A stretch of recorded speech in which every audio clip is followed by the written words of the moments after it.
Oh, wow, that was fast. Hello, hello, hello. Hello.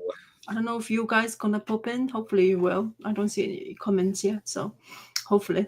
What is this like? They want me to share the referral things to get money. I was just looking at that too. Yeah. To get monies. I mean, share your referral link. So I guess if you have popular channels, I'll do it just in case. Oh, look at you. Oh, that one. Okay, I've seen that when I did a live stream last night. That popped up in the comments as well too. Yeah. Anyway, doesn't matter. It's whatever. Apparently, if it's links, you get money, but that's not what I meant. It's just why not? Let's just put it there. But maybe people don't know how to use this. Or anyway, I might have did it again myself. Yeah. I didn't mean to, but it's fine. Oh yeah, no, it didn't post. Never mind. I didn't mean to do it. It just kind of clicked. No, it's fine. So hello, people. So we're back. It's been a while. But this guy has to have a birthday somehow, and I am supposed to go on the you. Yeah. So happy belated birthday! Even though I already said happy birthdays like several times. Yeah. That's right. But you guys can just say happy birthday. Like it won't harm. He will be pleased. Maybe let's hear. I'll send all the viewers, all the thousands of viewers that are on the live stream. I'll send you my address. Feel free to send me gifts. No big deal if you don't, but you got to. It's kind of a StreamYard link. You got to send gifts. This is how the YouTube game works, doesn't it? You start a channel, you get some stuff, you make some money. Yeah, speaking of which, we've got to talk about the checks we've been having rolling in from our Sunday chats. I think there's amount to about 50 cents. We'll see how we split it. Oh, there you go. Jay, thank you very much. Hello, Jay. You see, there is somebody who wants to say happy birthday. Yeah, there you go. You had your birthday last week. I went on a camping pod trip for a couple of days on the weekend. Usually falls down to, unfortunately, that's usually the time we go. And and I had a okay Easter until I found out my mom had a fall. She lost her consciousness and broken her nose. Oh, jeez. Oh, wow. Like a full-on face first. Holy shit.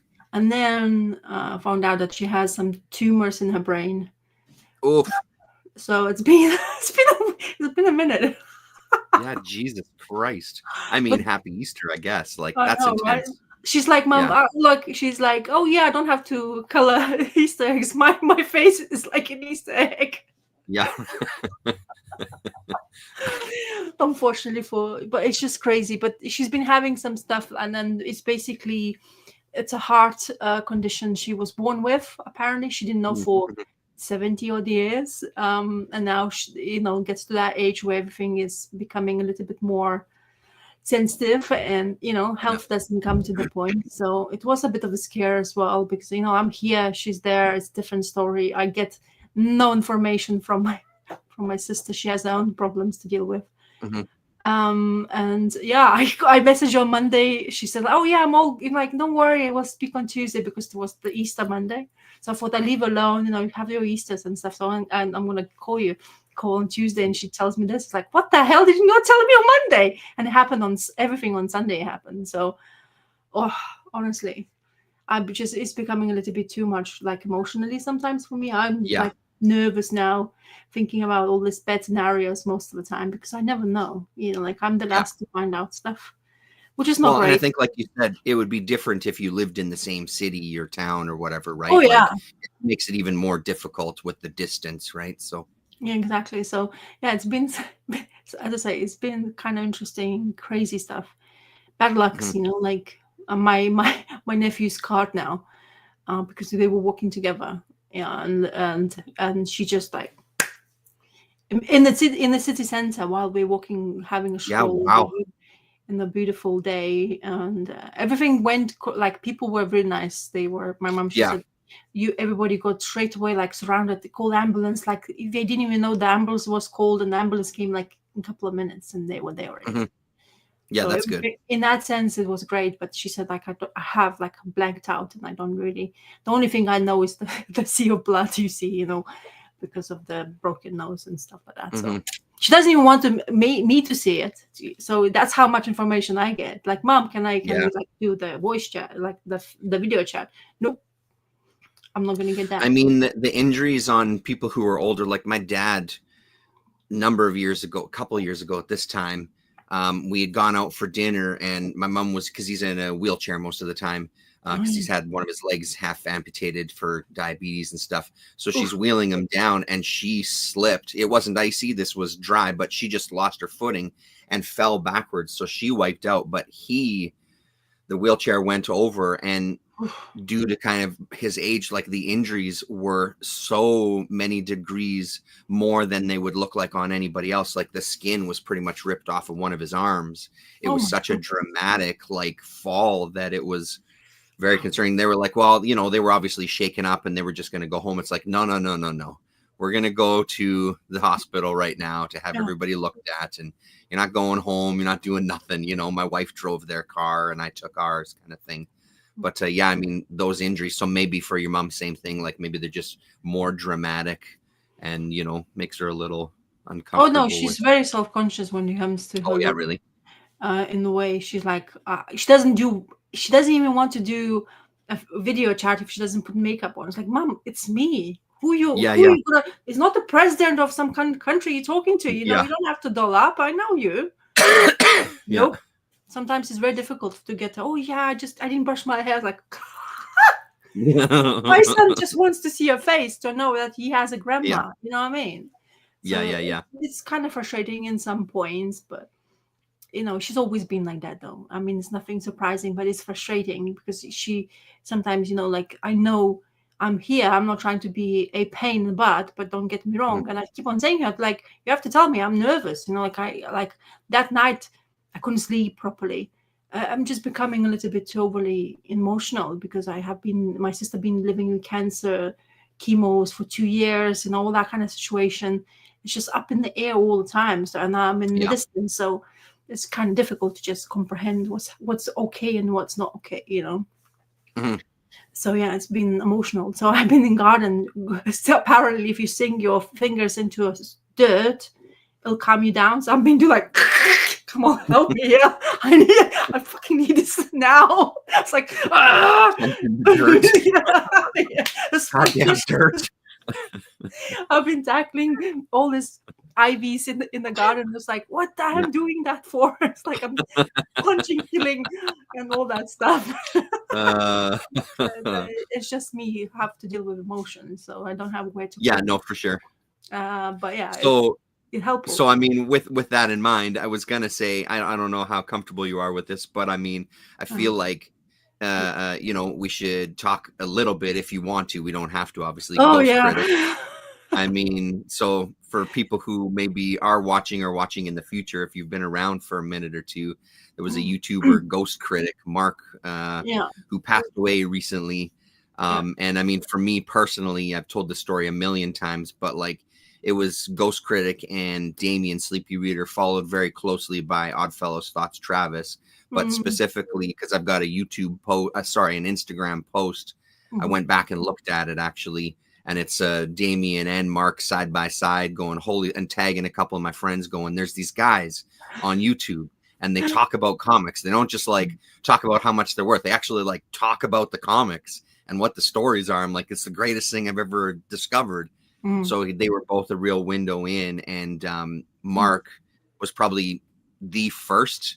Maybe it was Travis, I don't know who, but definitely one of the first to kind of like sort of welcome you. And there was a few guys that would welcome you into the community. If you commented, they would call you out if it was faces that they didn't know. And it was just really, he was a super nice guy. Obviously, you knew him a little better than I did because I just knew him through this, seeing him on a screen. I never had a conversation with him on a live chat or anything like that. But yeah, it was a thing for sure, him passing.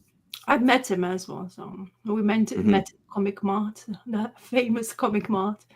It was the first time I met both Dr. Monkeyboard and Ghost Critic. It was really surreal situation, to be honest. But and they were as welcoming as you would think. It was easy to have a laugh straight away with Mark. We were laughing, we're joking about Dr. Monkey Bot and his craziness for comic book buying. We Yeah. weren't as possessed as he was, let's say this Yeah. way. And even Mark loves comic books, and he's like keeps telling me, I mean, I do like comic book, but this is taking a piss now. Yeah, right. It's like he's like doesn't have time for you. Just hey, and it's like we were trying to get attention of his, and me and Mark was like, what do we do now? And he's like, do you want a drink? And then we went to have a drink in the pub, and it was lovely. Honestly, it's just he was as warm as you would think you see him Yeah. on the videos. And I honestly, when I heard because I don't do Facebook, so this kind of information doesn't trickle down to me. Mm-hmm. Thankfully, the Damien Sleepy 666 just informed me because he found out from Howler Mouse. So it's like the whole way around. I found out. So, but that's I honestly I was in shock. I was in that day. I bawled my eyes out a little bit, just realizing the person is not here anymore. Even though he hasn't been part of YouTube for a very long time, honestly, he's not. He has been gone for years now. Yeah, quite a few. He was there on Instagram, and I was like, you always see his smile, and he always had like always tried to do some stuff, but then suddenly he disappeared, and we know now why. So unfortunately, he died from cancer, and that word is becoming such a thing now. It's like you have to get used to this now. Is this like a prominent part of your life where people just disappear because of cancer? And of course, if they didn't catch it on time, it seems to be, as far as what the information was provided. So it's a sad thing, It's like, at the end of the, like you say, though Damien was my first, which I found on YouTube. From Damien, suddenly Ghost Cricket, he appeared because I'm like locationally wise, I'm in the same UK, so that basically started. In that time was really good because the minute one person, suddenly all other array of people are around. They recommend you those channels as well because it's the same thing you like. So it was so much easier to get in touch with lots of people who likes the same media, comic books, what we are here for. And from then, Ghost Critic, it was like I went Oddfellow Force and Howler Mouse, Costin Brownstar, and I was thinking about Costin Brownstar. I hope he knows it because they were really good buddies. And I really do hope he does. He did find out because that would be quite heartbreaking if he didn't. I think Tim Hallermouse is fairly close with Costin Brownstar. So if anybody knows, I'm sure he knows because I know that they were tight. There you go. You see, many of us did. We had a kind of a similar path, and then afterwards, I actually had a chat with them. I got invited to those chats, and it's nerve-wracking because they started it that, like you posted that on my social, like on Twitter, the link you gave me. So they started it, and then suddenly I got invited, and it was horrible, to be honest. Like when you don't know, when you're just like, what do I do? But suddenly, you have the same common thing to talk about. It's just really helpful. But the warmth, honestly, it's just amazing from the guys when I went. As I met them, unfortunately only once, but I did meet them. And it was fantastic, like get to know people like that. It just makes it much more real. It's surreal and real in the same time. Like I met Damien because he arrived in UK, which was great. And that was even, kind of like, when you don't realize, you just see this, just one half of you. You don't know the height of the people. Mark was extremely tall, by the way. Definitely towering ahead of, taller than myself. And Adam as well is quite tall. Not as tall as Mark, let's say this way. So you don't realize that kind of people, like this doesn't make sense, for you. But but it's a sad thing. I mean, I think you bring up something that's like really significant for that time period too, because you're totally right. I went back and kind of watched some clips of videos, found some stuff, but what I mostly did was go through the comments section just to see who was commenting, what they were talking about at the time. But I remember going to those videos, and that's exactly what it was, because they were all smaller channels. I was surprised looking at some of the views. Not that this necessarily means anything in the grand scheme of things. It just puts it into perspective for me, because at the time he seemed like this bigger figure, because like, oh, he's on my computer doing videos. Like when you first start, you're like, oh, these guys must be millionaires. They're doing, but it's like he had a couple of hundred views per video, just like the rest of us, like it's one of those things where it wasn't like thousands of views, but it made it so great because everybody that was commenting 75% of them had their own channels. So then you Yes. just clicked on their comment to go to their channel, and then there's another person and another. And Yeah. it just was so great at that time to kind of Oh, my mind was blown, like I said, that there was people doing this on YouTube. Like, yeah. to me, an extension of the message board, where you're just now, instead of posting something in a forum, you're just making a video. Yeah. But then B, that there was so many people, and it was really like amazing to kind of, you know, see how Wow. that all developed, and just see all these different people. And obviously that's how we met and all these other things, right? Yeah, Like, yeah. it's just wild. It's really interesting to look back, and it's really not that long ago is the other thing. That wasn't like decades ago or something, you know. It's like I 12 to 15 years ago kind of thing, or something like that. Yeah, it was interesting also, you know, like Howler Mouse used to do live chat with Custom Brown Star. And I remember Mhm. I was so glued to the screen. There was Yeah, me as nothing well. more entertaining on television when there were, you know, like two people talk really comics, but they have history, like amount I would never fathom, because I just started reading comic books just recently, well, a decade ago now, more than a decade ago, but still for me Mhm. it was that time recent. And they were welcoming you. You put the word on the chat. Everybody's just like, oh my god, yeah. Recommendations. The minute you ask questions, geez, there was like a slew of information. You're like, what? I need to know. I need Yeah. pad. Somebody needs to you need to tell me what the hell's going on. But you get so much information. And it's afterwards the Ghost Critic, I remember, was having live chats with them, and he was doing that with Dr. Monkeybot and every other one, you know, like in here. It was just, you know, like that's the thing, how it used to be much easier and effortless to get in touch with people. And Yeah. also your YouTube was basically only recommending comic channels, new you know, big maybe channels in that time, but there was always a new person you could discover. Now it's hell of a difficult. I mean, there is channels now comes pop in. I think maybe it's a little bit better. Tons. Yeah. Yeah, but before it used to be so much like effortless. You make a comment, you can click on the people's name, whoever commented it, and then you get to their channels and find out who the hell you are. These days, Mhm. I don't think you can even. Do you? I don't think you can. It's difficult. I mean, there's still people out there, but I Yeah. would say that the majority of the ones that I find, Yeah. it seems like the trend really turned into, I'm going to create it, like we were joking about at the beginning. I Yeah. was joking, but serious about, like, it feels like that's what more people are doing. They're looking to present themselves as a product. They're Yeah. going to get ties to companies. So I mean, some of that might be from the companies reaching out or developing those channels themselves. But it feels like that's a big drive of things now, more like a business thing than anything. Hello, Sleepy Reader. And then just back to the whole, I think that honestly, when I discovered the comics YouTubers, honestly, that's when my TV viewing pretty much dropped away to nothing. Yeah. And it was YouTube. And now to this day, like, YouTube is my main source of how I watch things. And because I listen to political streams, I listen to comic streams, I listen to music, whatever it happens to be, right? Like, YouTube really kind of took over for me as the main source of entertainment. And a big part of that is because it was not something presented. It was just people talking about stuff that interested them, which has always been fascinating to me. You know, like that's always much more enjoyable to some degree. But Yeah. so Yeah, it's a nice thing to remember, but it's just sad, you Mhm. know, like it's end of an era kind of thing for some of the stuff, you know, like Yeah, one, totally. and you just like you only wish the people's health and well-being to a fullest as much as Mhm. you want, and you don't think of that until things happen like that, you know. So it's just Yeah. fragility of our life and being who we are becomes, Mhm. and you can get obsessed over it, or just, you know, just get on with stuff, unfortunately. Paulo Costa they had a live stream on Friday, him and Jared.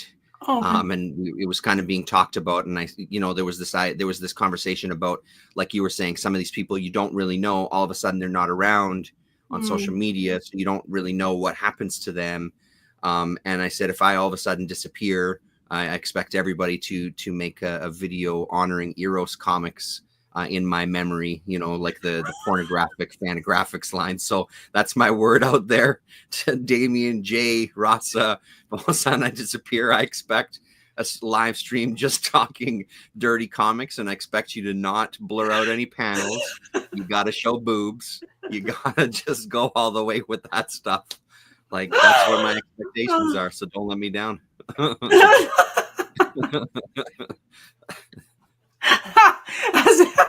That's hilarious. I don't think I have even thought about that. Thank you very much, Jay. See, Jay's on board right away. Jay is happy birthday and LOL will do. So there you go. Jay's the viewer that we want.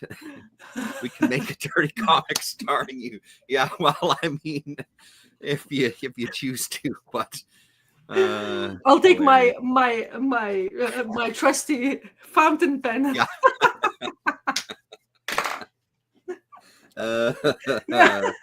Hilarious. I've not thought of that at all. That's crazy. Actually, not. I never crossed my mind, to be honest. Yeah. What? You never crossed your mind to draw me? To draw this? Come on, this beauty. I thought we were friends. This aged wine I'm showing to you every single day. You make me like laugh and cry at the same time. Yeah, it's kind of interesting how things goes, but yeah, I was thinking like I'll make my husband in the will. He have to present me in the video if I'm gone. Yeah.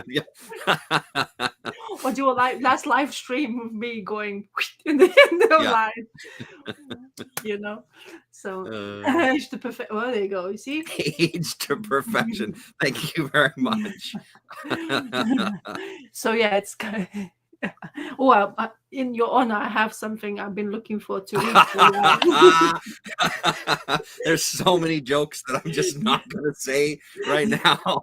What are you going to show me? I'm a little nervous. Okay, keep that dirty man at bay, okay? I didn't say anything. I said nothing. But before we do the comics, let's just diss the TV show called Daredevil.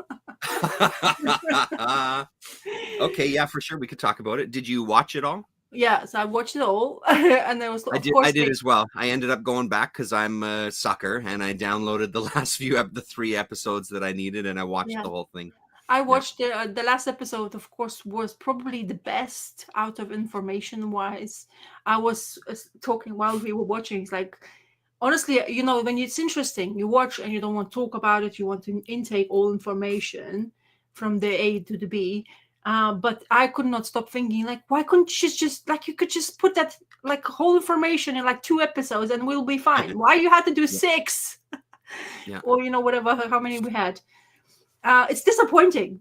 And now we have, like, the announcement of season 2 of that. I mean, I don't understand how and what do you expect the viewers to have, like, do you not understand the premises you had before? How many people were already, like, praising and telling how good the storytelling is? It's so choppy. The editing was done really, really badly. You have this gruesome scenes, which were astounding to me to actually see that on the telly, to be honest. The Kingpin's last way of dealing with a commissioner is just like, whoa, we knew Kingpin's abilities, we knew Kingpin's way of dealing with the situations when he's out of it completely, kind of thing. So that showed us, that's, as I say, like the last episode told us more than they did throughout the whole previous episodes we had before. They pushed that to a brim of no return, like the Daredevil supposedly born again is really not him. I'm telling you, it's not his story. It's Kingpin's story. Exactly. Yeah, 100%. That's what's completely clear by watching all of them. It's Kingpin's born again. It's not, has nothing. Daredevil's the side character. Exactly. And then you end up, like him putting his mask, like, wake up, and okay, Punisher part. I don't know if you enjoyed Punisher part. I did enjoy Punisher part. I think he's one of the, like those characters needed kind of thing to just relax you from the old other shit you were trying to tell us about Daredevil. And you kind of, in the way, because you saw the extra scenes right after. Did you see the extra scenes? I didn't. No, I did not, because I just downloaded the stuff. So, because our Disney is over for now. So. Okay, so there was an extra right at the end. Then yes, I did see that. Yes, I remember it now. Yeah. So him being in Yep. cage and spoiler alert, whatever, there's the cage stuff going on. But that kind of thing. Okay, I want season 2, but now I'm comprehensive. Do I get it? I don't think I'm getting. I'm gonna be like putting like no expectations whatsoever. See a first episodes and see if I want to even continue. Because honestly, this one was not exciting whatsoever. As a Daredevil fan, especially, maybe that comes into like I judge. Maybe I expect more because I like the character so much, and we invested some more time towards it. But even for my husband, who doesn't read comic books, he knows the character. He asked me at lots of things, but he even himself said the storytelling isn't right. It just it loses the like cohesion throughout. Like there's the plot lines we don't understand why they were there, and then right at the end of like season, we kind of understood what's the kind of thing they wanted to do with it. So in that sense, I mean, the big switch for me was I genuinely liked the last 3 episodes quite a bit. I thought it really changed. Yeah. And then I'll say that those first 4 episodes or whatever, like it was just like it's just absolute garbage. It feels like they finally figured out because the fight scenes got better. Yes. And again, like where I agree with you the most is we've said this every single time, and I'm just gonna keep saying it. I don't care. Fucking Kingpin and Vanessa. It's such an intriguing story. It is such a good story. What their arc throughout it, especially in those final 3, fucking amazing. When she sees the psychotherapist and goes, "Yeah, we're actually good now." It's like, yeah, you clearly are good after everything that's happened. It's like it's an unbelievable story. Like they are the reason. Like Frank Castle, the actor who plays Frank Castle, I can't stand his voice in the character because I feel like he's trying to be too much De Niro, too much whatever. I know. But the fight scenes got a lot better. For sure they did. The camera work got better because they didn't do as many cuts. It still wasn't. I mean, it started to get into what it used to be. And I think that's where the expectations conversation is a thing, because we're not now expecting this show to be like the comics. Our expectation is we've had the show already. There was a lot about that show that we liked. So it was more like show to show comparison, that it just lost some stuff from the first one. But like I said, for me personally, those last 3 episodes were definitely on an upward grade. They were much better than the first ones. And I just don't know how much you need those first ones. I guess you sort of do because it gives you the context to the world, I suppose. But fucking hell, are they a slog to get through, So, but that's the thing. Why do you need? I know new creative team. I know new path in Disney World. Whatever you are going there, it's not Netflix. Yeah. But then we already had that. Like we already knew all the characters. We knew the plot line. We understand the Daredevil as a character already. And I think people who hasn't even cared to read one information whatsoever got that filled enough from Netflix and get excited about it. And now we thought they will be going where your budget is so crazily good that you would think that you'll have expectations are placed much higher. But unfortunately, they have this Disney problem on TV shows. Honestly, I don't know what the hell they're doing, but they intentionally prolong this 5 episodes for you to supposedly to tell you every detail about the character, or enrich your storytelling. And we're enriching the world about the character. We give them all the chance to speak. Fine, you don't need the 5 episodes to do that. Do you know what I mean? But that's complete. It's every time that now what they're doing. It seems to be the same formula. They're going for anything. Doesn't matter, Daredevil or Star Wars, whatever, TV shows, Ahsoka, for example.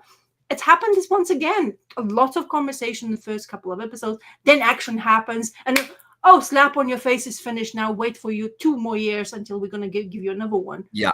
It just feels like so, and I'm not the only one talking about it. I watch many of YouTube videos who talks about TV shows, this kind of TV show, especially Daredevil, and they talk the same thing. So why? And then everybody's saying, why do you need to do that? I think they need more British writers, to be honest, because that's a no, and I mean that sincerely. That's been what North America is trying now isn't the norm.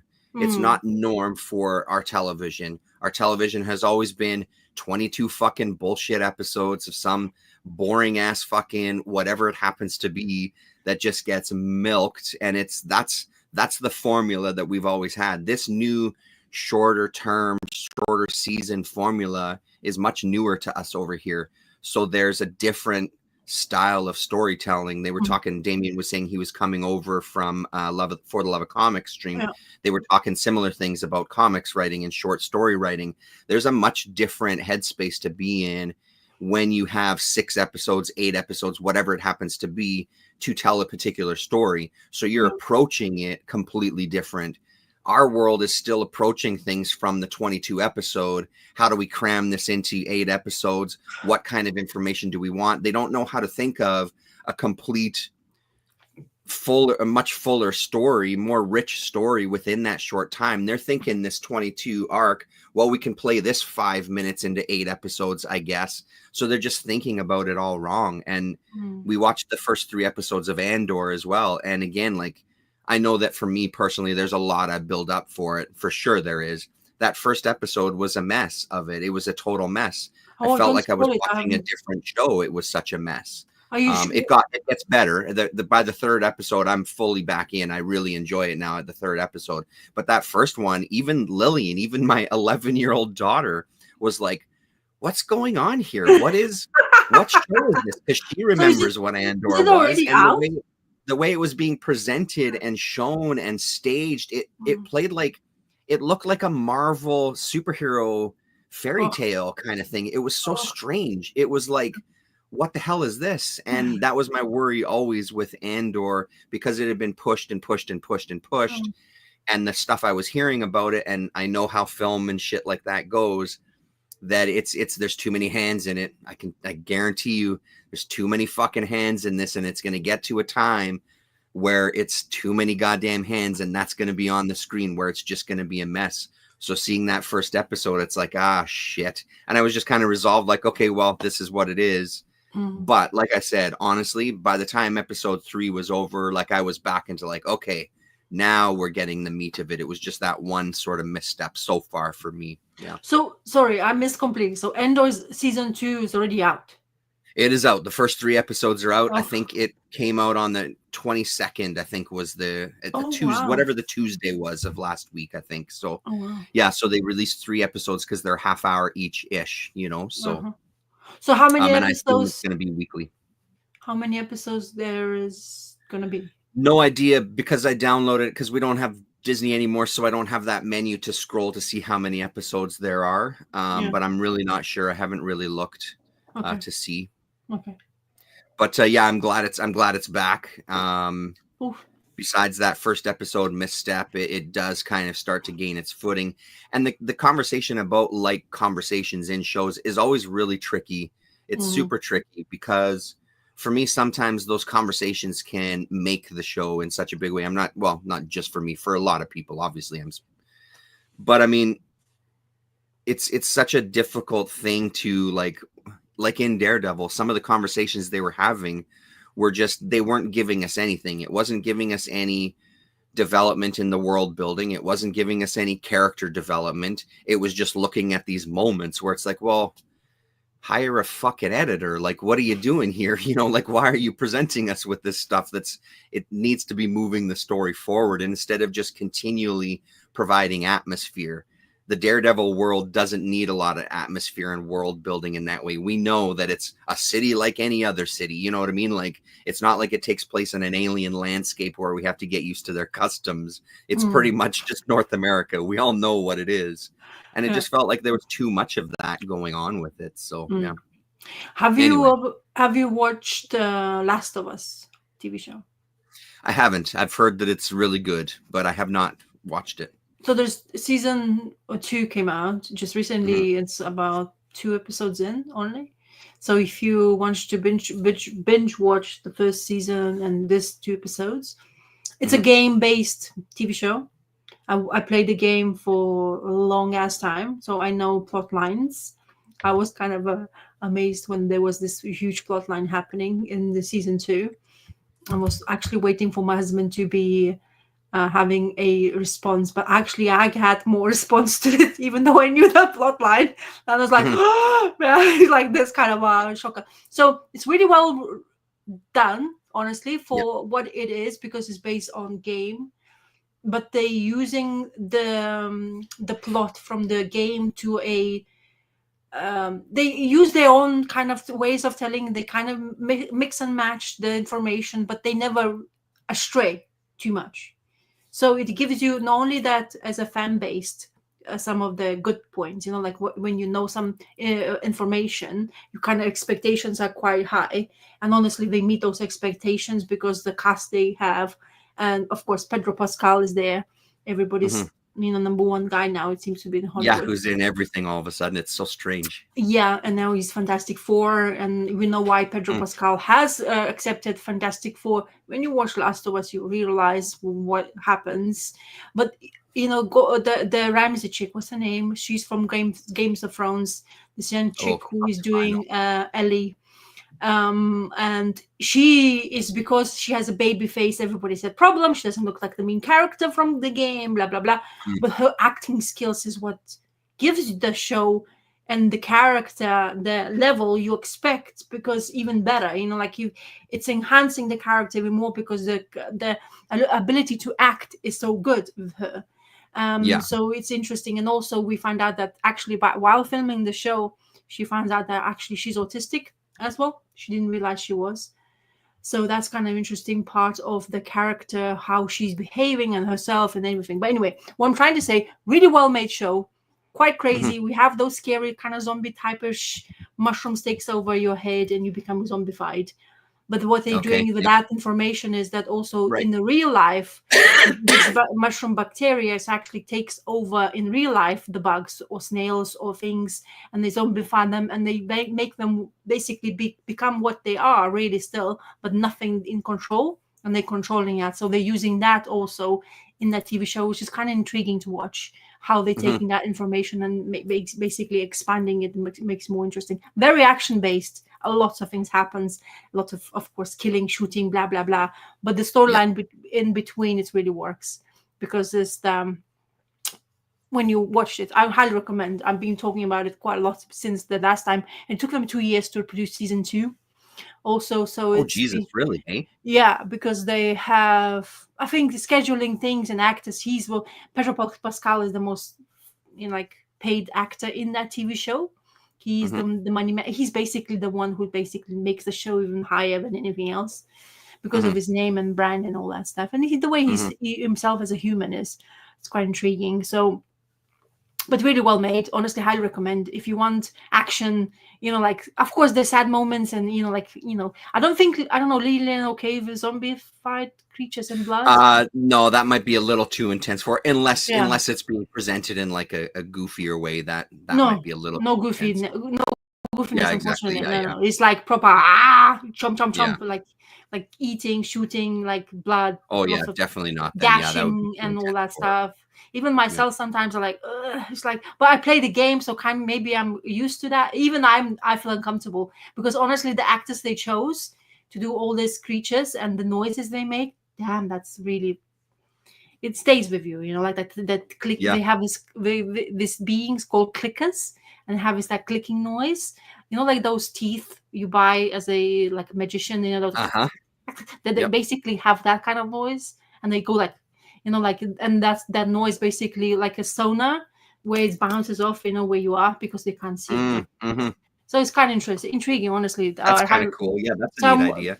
So I think you should just watch and see how you feel. I think maybe together you can maybe find a time to watch. Yeah, I mean, we're always looking for stuff to watch together, because we don't watch much together. So have a look. First episode, you'll know exactly how you feel about it. Maybe it's not for you, but honestly, I mean, I'm enjoying it. I'm a fan. So, and did you watch anything else? One other thing that I watched, there was a PBS documentary on Art Spiegelman that I downloaded. Oh, also, in the world of, just a quick aside, Jack Katz, who did the First Kingdom comic that I've talked about, he passed away the other day as well too. He's but he was like well into his 80s, so but yeah, I don't know much about it, but that just popped into my head. Since we're on that out. Yeah. Blah. Yeah. So the other thing I watched was Art Spiegelman talking about kind of his career in comics, and then of course talking about Mouse, the creation of it, the history of it, everything that happened with it. Such a good documentary. The first thing that popped into my head for it was, you may have been subversive at one point, but now there's a PBS documentary about it. All that shit is non-existent. Robert Crumb is in it, and his wife Elaine Kaminsky Crumb, who was alive at the time. She's since passed away. They're invited over for dinner, and there's a conversation. So seeing Crumb in a documentary on PBS, considering what most of the comic world feels about him, is also another layer of like, it's weird to put this stuff into like a time period and contextualize it like this. But the documentary was really good. There's a lot of stuff that some of us would know already. What I found most fascinating, though, was the conversations with his wife, Françoise Moulet. When they first met, she read one of his comics that he did about his mother's suicide, and she was floored by his ability to talk about this and the way he was talking about it and the anger that he was expressing in it. She was completely blown away that, like the classic, I can't believe this is a comic kind of reaction. Like, this is some heavy hitting personal dialogue that someone's having on a page. So she said, at that time, I didn't know much English, but I called him and we ended up talking for like hours on the phone and eventually started dating. And he sort of kind of introduced her to this whole world of comics and art and things. So she was really the driving force in Raw magazine, which is the magazine that they're kind of most notably, they're most known for, basically, of that era. They bought a printing press and they set it up in their loft space, and she kind of figured all this out. Once she found color separations and what that was, apparently that opened her mind to like, I've got to get into kind of publishing and creating. So she was really at the helm of a lot of that stuff, and it's a good chunk. Like, they do focus on it in the documentary, but I was left with like, sure, Art Spiegelman and Mouse. Where's the Françoise Moulet documentary? I would love to see that, because then she went on to be the editor-in-chief at the New Yorker magazine from like 1992 till the present, right? So like, she's had it. She has this little lit line. Lillian has one or two of the books that were published on that. Like, I would love to see that documentary and things that she kind of introduced in, because I mean, Raw often gets talked about as this really unique published magazine, comics magazine, not only in introducing different artists from around the world, but just the way that it's made, the insert with Mouse in it and stuff. It was run throughout Raw magazine, for example, in these mini comics that were inserted in it. So super cool to watch. It was just neat to see all these underground guys in there and just hear the conversation. They go up to where his books were getting pulled out of the schools, which I remember we talked about a couple of years ago.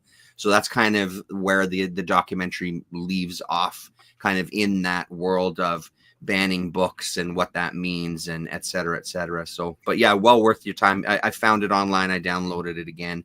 I don't know what PBS is, if they've got a website or if it's accessible to people in various places, but it is out there though. Is it pbs.org? Probably pbs.org, more than likely. Because I'm not sure. I think I went to that website several times, but I wasn't aware that. Yeah, pbs.org. That's the one. You got it. So yeah. So maybe it's letting you. Maybe you can. I mean, type in and see. Maybe you can. I can watch it as well. See if it's there. Yeah. Yeah. Let's see. Yeah. So that was the last thing I watched that was of note. I really. Yeah, it was great. I watched quite a few TV shows, to be honest, but not really. Yeah. Not really much of the worth like complete. Like I've probably not no surprise, but I'm a fan of NCIS, not the main NCIS, but they have now NCIS originals. So they're going back in time, and the main guy who was on the original show, it's kind of too much to say, but he is basically gone in time. So I like that, because it's at the time between in 70s, 60s, 70s, or even, I don't know, maybe 50s to 70s. Okay. It's that time when telephones, basic idea of like what it's the national, what is it, national, whatever those name is called, but it's just different, like the actors they chosen, not I'm aware of. It's very nice and refreshing to watch. Not everybody who I'm familiar with. I'm familiar with one, maybe, or two characters, the actors from that show, but many of them like I'm familiar with, and it's really refreshing to watch as a TV show. And they finally establishing the storylines, which is intriguing to watch. So it's funny, but I really like they properly doing it for me now. Before I was like, okay, it's just a fluff, you put it on, just waste your like in the background to waste the time. Yeah, sort of back. Yeah. But now I'm kind of like, oh no, this is actually good storytelling. Now we actually get into it, because it's just like how the killers they find out and somebody's behind it, and it's just intriguing enough for me, the mystery, and they're gonna get my attention from. So that was one of the things which is actually surprising me at the moment. I of course watch. Cool. We got a deal for the Apple TV, which they've been offering lately. So £3 per month. For 3 months. Oh, really? That's pretty damn good. I think it works in America or Canada, and I think it's like $4 or something. I don't know. I'm not sure. But anyway, it's well worth it, because they have a lot of new TV shows comes out, which is a really good way to basically catch up with. They have this TV show called Studio, which we're intrigued to watch. There's another show we are starting to watch called Surface. It's a mystery drama as well. Of course, Slow Horses, don't forget, my favorite, which I've been talking. And now people have finally catch up to me. My God, this is so amazing, Slow Horses, la la la.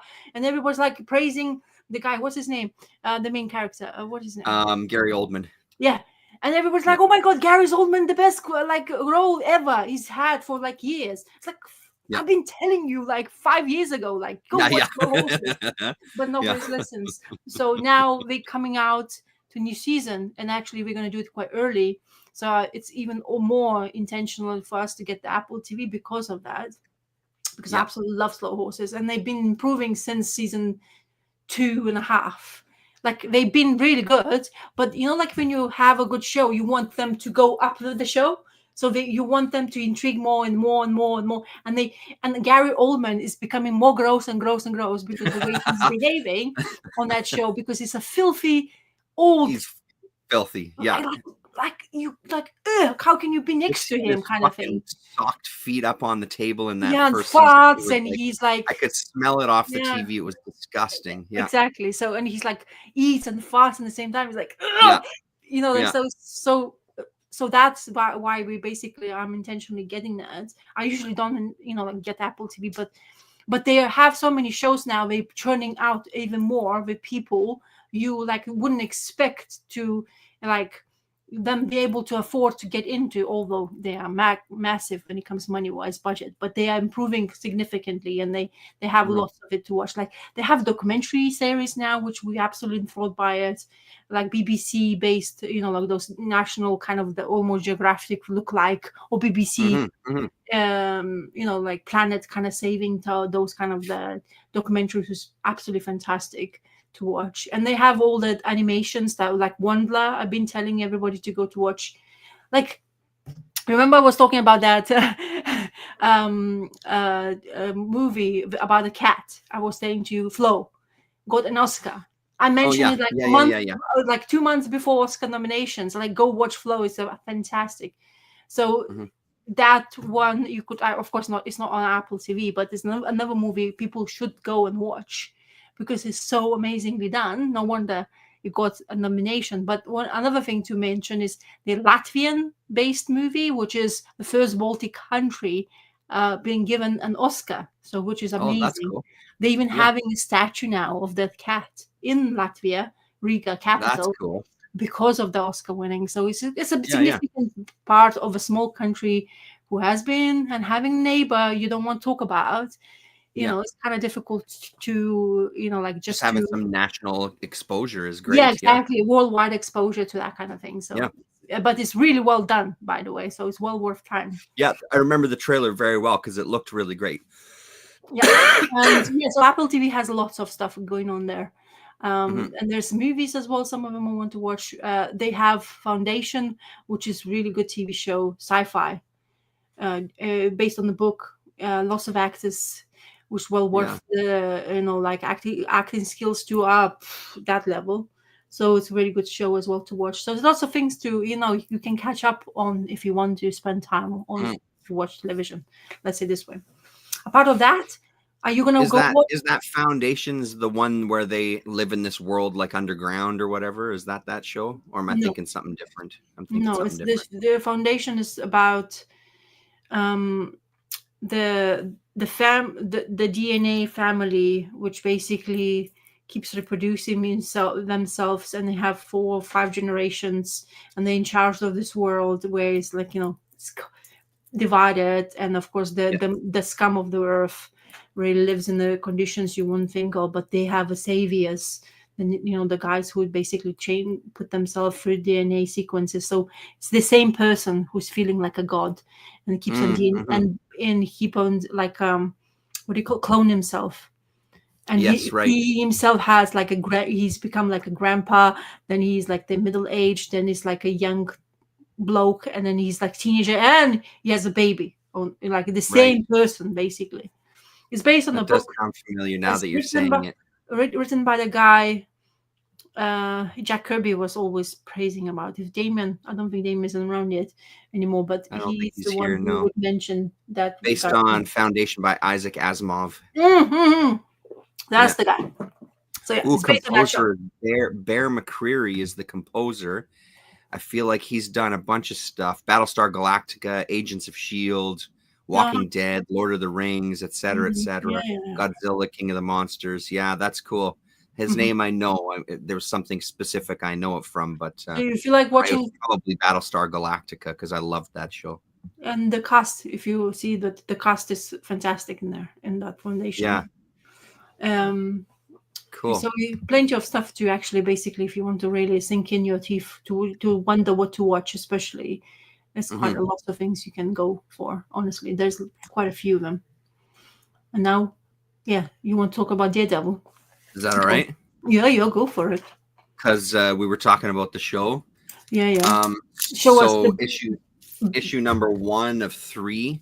Oh. I saw it in an ad in the back of whatever, and the cover. This is the cover that they showed. Charles Soule is a name I know. Obviously, Steve McNiven is another name that I know. Boy, oh boy, is this good. It's going to be a 3-issue miniseries, so forget the TV show, everybody. And I'm not going to show too many pages, and I'm not going to talk about it too much because it's a fantastic first issue. So the thing that you figure out right away, so this is not a spoiler of any kind, the thing you figure out on probably page 2 or 3 is that this is Daredevil. It's in the future. He no longer has his powers. He no longer has his special hearing and things. So now he is just an old blind man. And it is a visually stunning book. The story is very, very, very intriguing. But man, I think Damien said it in his video too. Like stuff like this, it reminds me of kind of like bande dessinée, like European graphic albums and things. There's a real cool style to this. And I think this is as far as I'll kind of show you. I won't show you anything else. But there's so many good visuals in this. It's such an interesting story. Like I was really into it the entire way through. And it's going to be one of those where, I can't show you any of this stuff, unfortunately. No, don't show. It's going to be one of those where I'll just show you the next cover kind of thing. It's going to be one of those that I can't wait to see the next issues. I'm very, very curious where they're going to take this 3-issue series. So, and I also love that it's 3 issues. The only thing that I'll say is it's expensive. It was $6.99 US. So when I looked at my bill of picking up 3 comics that day and saw how much it cost me, and then looking at this one and seeing it cost me like $10 Canadian, I was like, fuck me, dude. But that said, though, if you're like me and you don't have a huge pull list, this is 100% worth your time. I really, really liked it a lot. So yeah, praise on that one. Is it like Old Man Logan kind of type of the premise? Because it's like in the future, his age doesn't have really much of abilities. So I guess I guess ish, because I mean, he's an older character, and Yeah. he doesn't have his abilities. But I mean, yeah, I guess ish in very basic premise. I think that there's a lot more to this one, and we'll see in the next two. But yeah, it's hard to say without kind of spoiling anything. But yes, That's yeah, good. Don't say. ish. Yeah. Yeah. Keep the mystery for me, even though I'm not picking it up. Well, and I think because it's only 3 issues, the good news is the collected edition will be sooner than later, right? Yeah. So then that'll probably be honestly a really good way to read it, because like I said, by the last page, I'm like, no, another issue. I want to know, like, I'm into this. I want to keep it going, right? So yeah, it was good shit. But the comic books are pricey, eh? A lot of them are really big. Fucking, like $10 for one. Like, are you out of your mind? It's just it's bonkers to me. I mean, obviously I paid it because I'm a sucker and I love comics, but at the end of the day, it's like, how the fuck are you expecting anyone to buy this stuff? I don't know. Let alone 17 different covers of a $10 book. Like there's not with this one, but yeah, awesome. Jay's another, who wants to pay the price. Not saying that, but it's crazy. I mean, I don't know how they're trying to get the public to go to do the comic buying, because I myself, which I'm going to talk about price increase. So did you know that they're increasing Spawn comic to $3.99 now? I think I heard that from you before, or possibly Jared. So I guess that's Jared. Jared Osborne probably mentioned. Yeah, because this was like a huge announcement. Like, finally, Spawn is $3.99, kind of like increasing the price tag. Is it worth it? But this is becoming quite a thing now. Like, people are really picking it up. The Spawn comic books. Why I'm talking about, I wonder, is this gonna go as well? Because this is my treat. I was like, oh my god, this is like the cheapest comic book I have in the pull list. Is it gonna go up? But anyway, I had because I don't know, some randomly the Image comic book's not arriving in time. I have 2 titles to go in. Ooh, I don't know how people can collect single issues in those prices. Yeah, I agree, Forgerelli. It's madness. So this is beauty. It's $2.99. It feels like so good to have comic book and that price tag, but damn, is this gonna go away? But this Sam and Twitch storyline, even 2 issues, hasn't really progressed to a fullest. But Twitch is in proper pickle now. He's been harassed. He's been beaten now to a pulp in the alley. He's been there's some evidence left behind it, and he's a friend, a buddy, a co-worker, Sam, is trying to get these things rolling ahead, and they still don't understand how a person who Twitch has killed, supposedly be dead 2 days ago. And it's all involves now about the drugs and the combos of drugs there is in the market for people to pick up. So Sam is going after this old dealer. He's supposed to be quitting it, dealing the deal he was made, and he's looking for the old sources to basically get hold of information they need to get the Twitch's name in the good books, back to being in the good books, but he's in proper trouble. And Sam is struggling, really. It's not as, I guess he needs his teammate, because his teammate is really much more like understands and has a bit more knack of information and all that stuff. But even himself now, he's in such a kind of life problems. His family life is really bad. It's going on in such a bad way that not sure what the future holds for Twitch. Hopefully the Sam will deal with it. Now he ends up in the hospital. So when they find him or in the alley, they also find a gun. And thankfully one of his team members or coppers finds the gun, starts to kind of evaluate, and it finds of course, fingerprints of Twitch as well, which doesn't help. And it's the gun is involved. It was not supposed to be being in the market, but it's been involved in 2 homicides. So now not only Twitch is in trouble for killing somebody who's supposed to be dead 2 days ago, but also now there's the other 2 murders probably somebody's trying to put on his back. So it doesn't really look good for him. And of course, like I'll show you this page, his marriage is going into shingles bad. And, he's not doing really well, and all the coppers and like he's supposed to be bad members who's like friends of his are going against him, and it seems to be only Sam or a commissioner. It's funny enough, like a police commissioner is trying to get Twitch to find the justice for him also, because he says, well, this is one of the best detectives I've have. If you're going to take him away, what do I do about it? So we need to sort it out, this problem we have. So still nobody knows what's happening in the whole picture yet, so we haven't found out. But also they found a guy who is supposed to jump from the building, supposed to be dead, but he wakes up. And that's what the drug does to you, kind of zombifies you for a second or 2 days, I guess.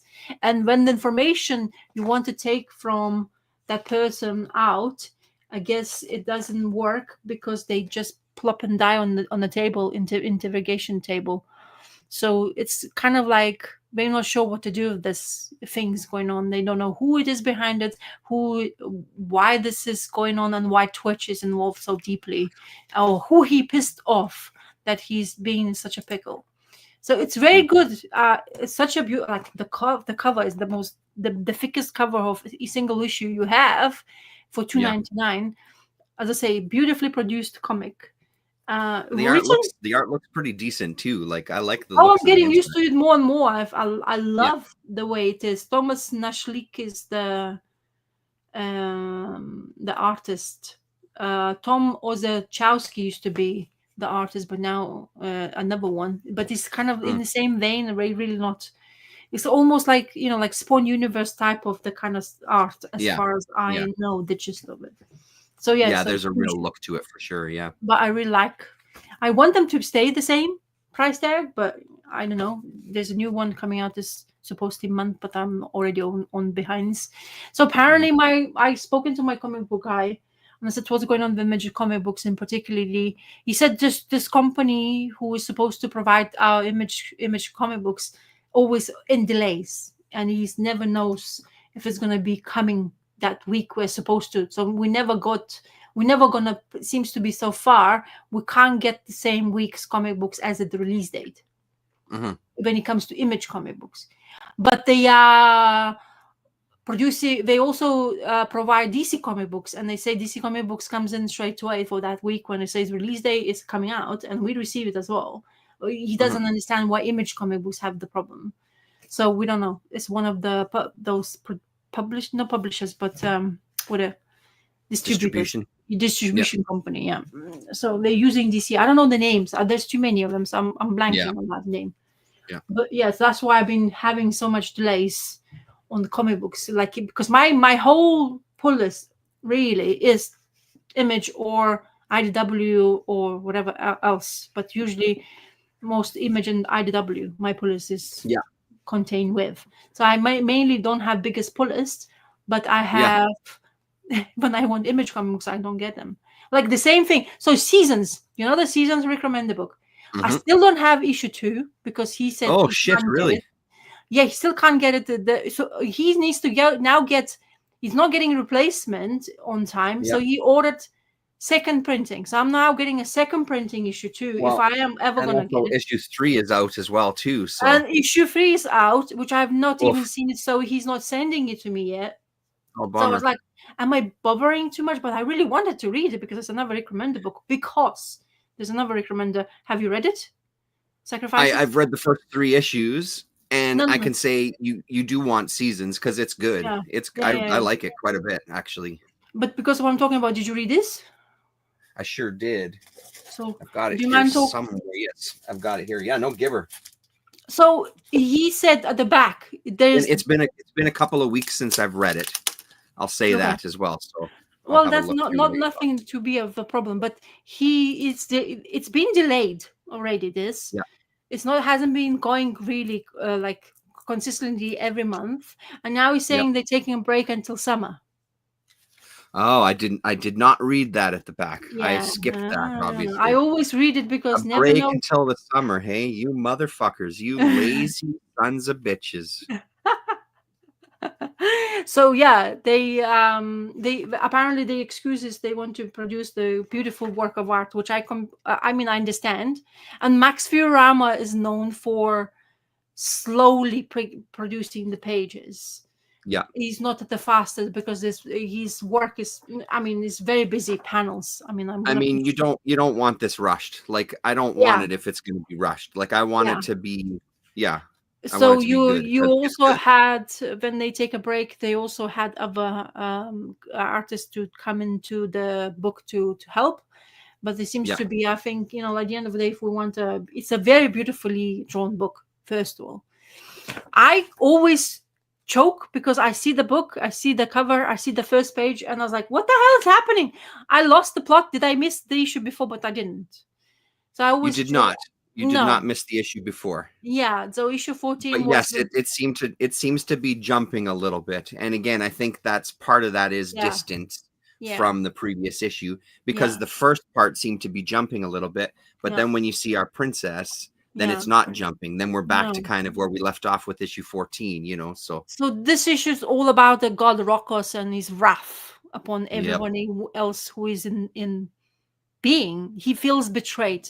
He feels that his last hope, or his line of his family has been killed or missing or sacrificed, and what the hell is going on? She's how dare you come and lie to me, because where's my daughter and where is she, the princess? And he comes in this ball of flame, and it's like, I am you don't dare lie to me, because I know what's happening around him.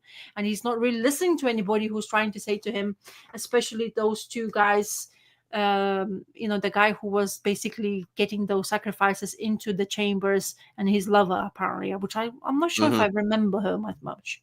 So in that sense, I was like, kind of like, am I remembering the characters now? But then of course, when you see our princess, where she's not really in this for a really long time, right in the middle of the comic book, and you see them running, you remember the previous issue, that's how they start running. She's saving those kids from sacrificing.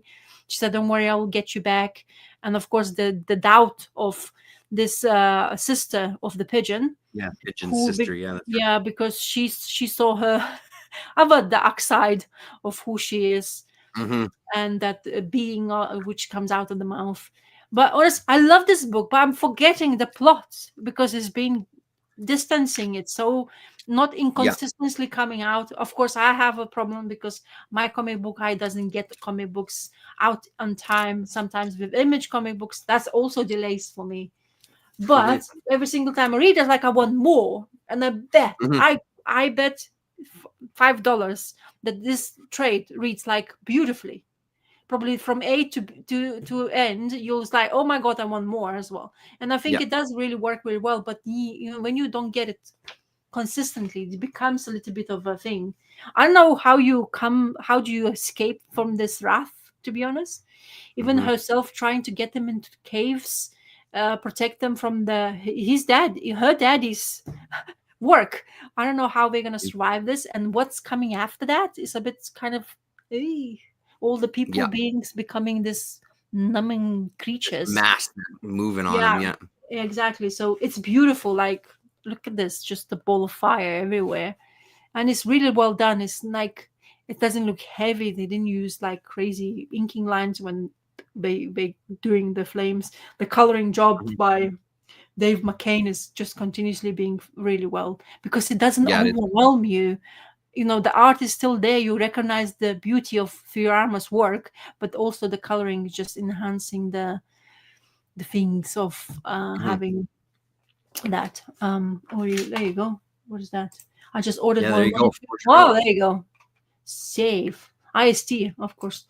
In America, IST is like a treasure trove for you guys, because they sure is. $50 and you get free shipping and all that stuff. But of course, you have some. In the States, I think it's anything that you order, it's free shipping. I don't think there's a threshold. I think it's cheap. Yeah, from what I understand, for United States only, though. Yeah. It's already cheap, and then no matter what you buy, it's free shipping, which is. And you have a pigeon on the back of this. Who is it with, though? Do you know? Do you remember? I don't. Yeah, I don't remember. No. Who's this knight? Oh, it is $50. Forgerelli saying it is $50 Oh, threshold. see, I know better than you, so shh. Yeah, absolutely.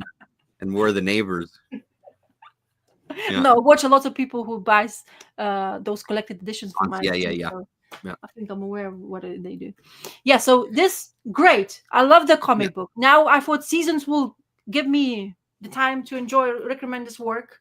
So while this is waiting, but now I don't get bloody Seasons. I was like, I might do I have to bother? But because I'm starting to say like getting kind of frustrated now because I really want to read Seasons. Never mind Seasons.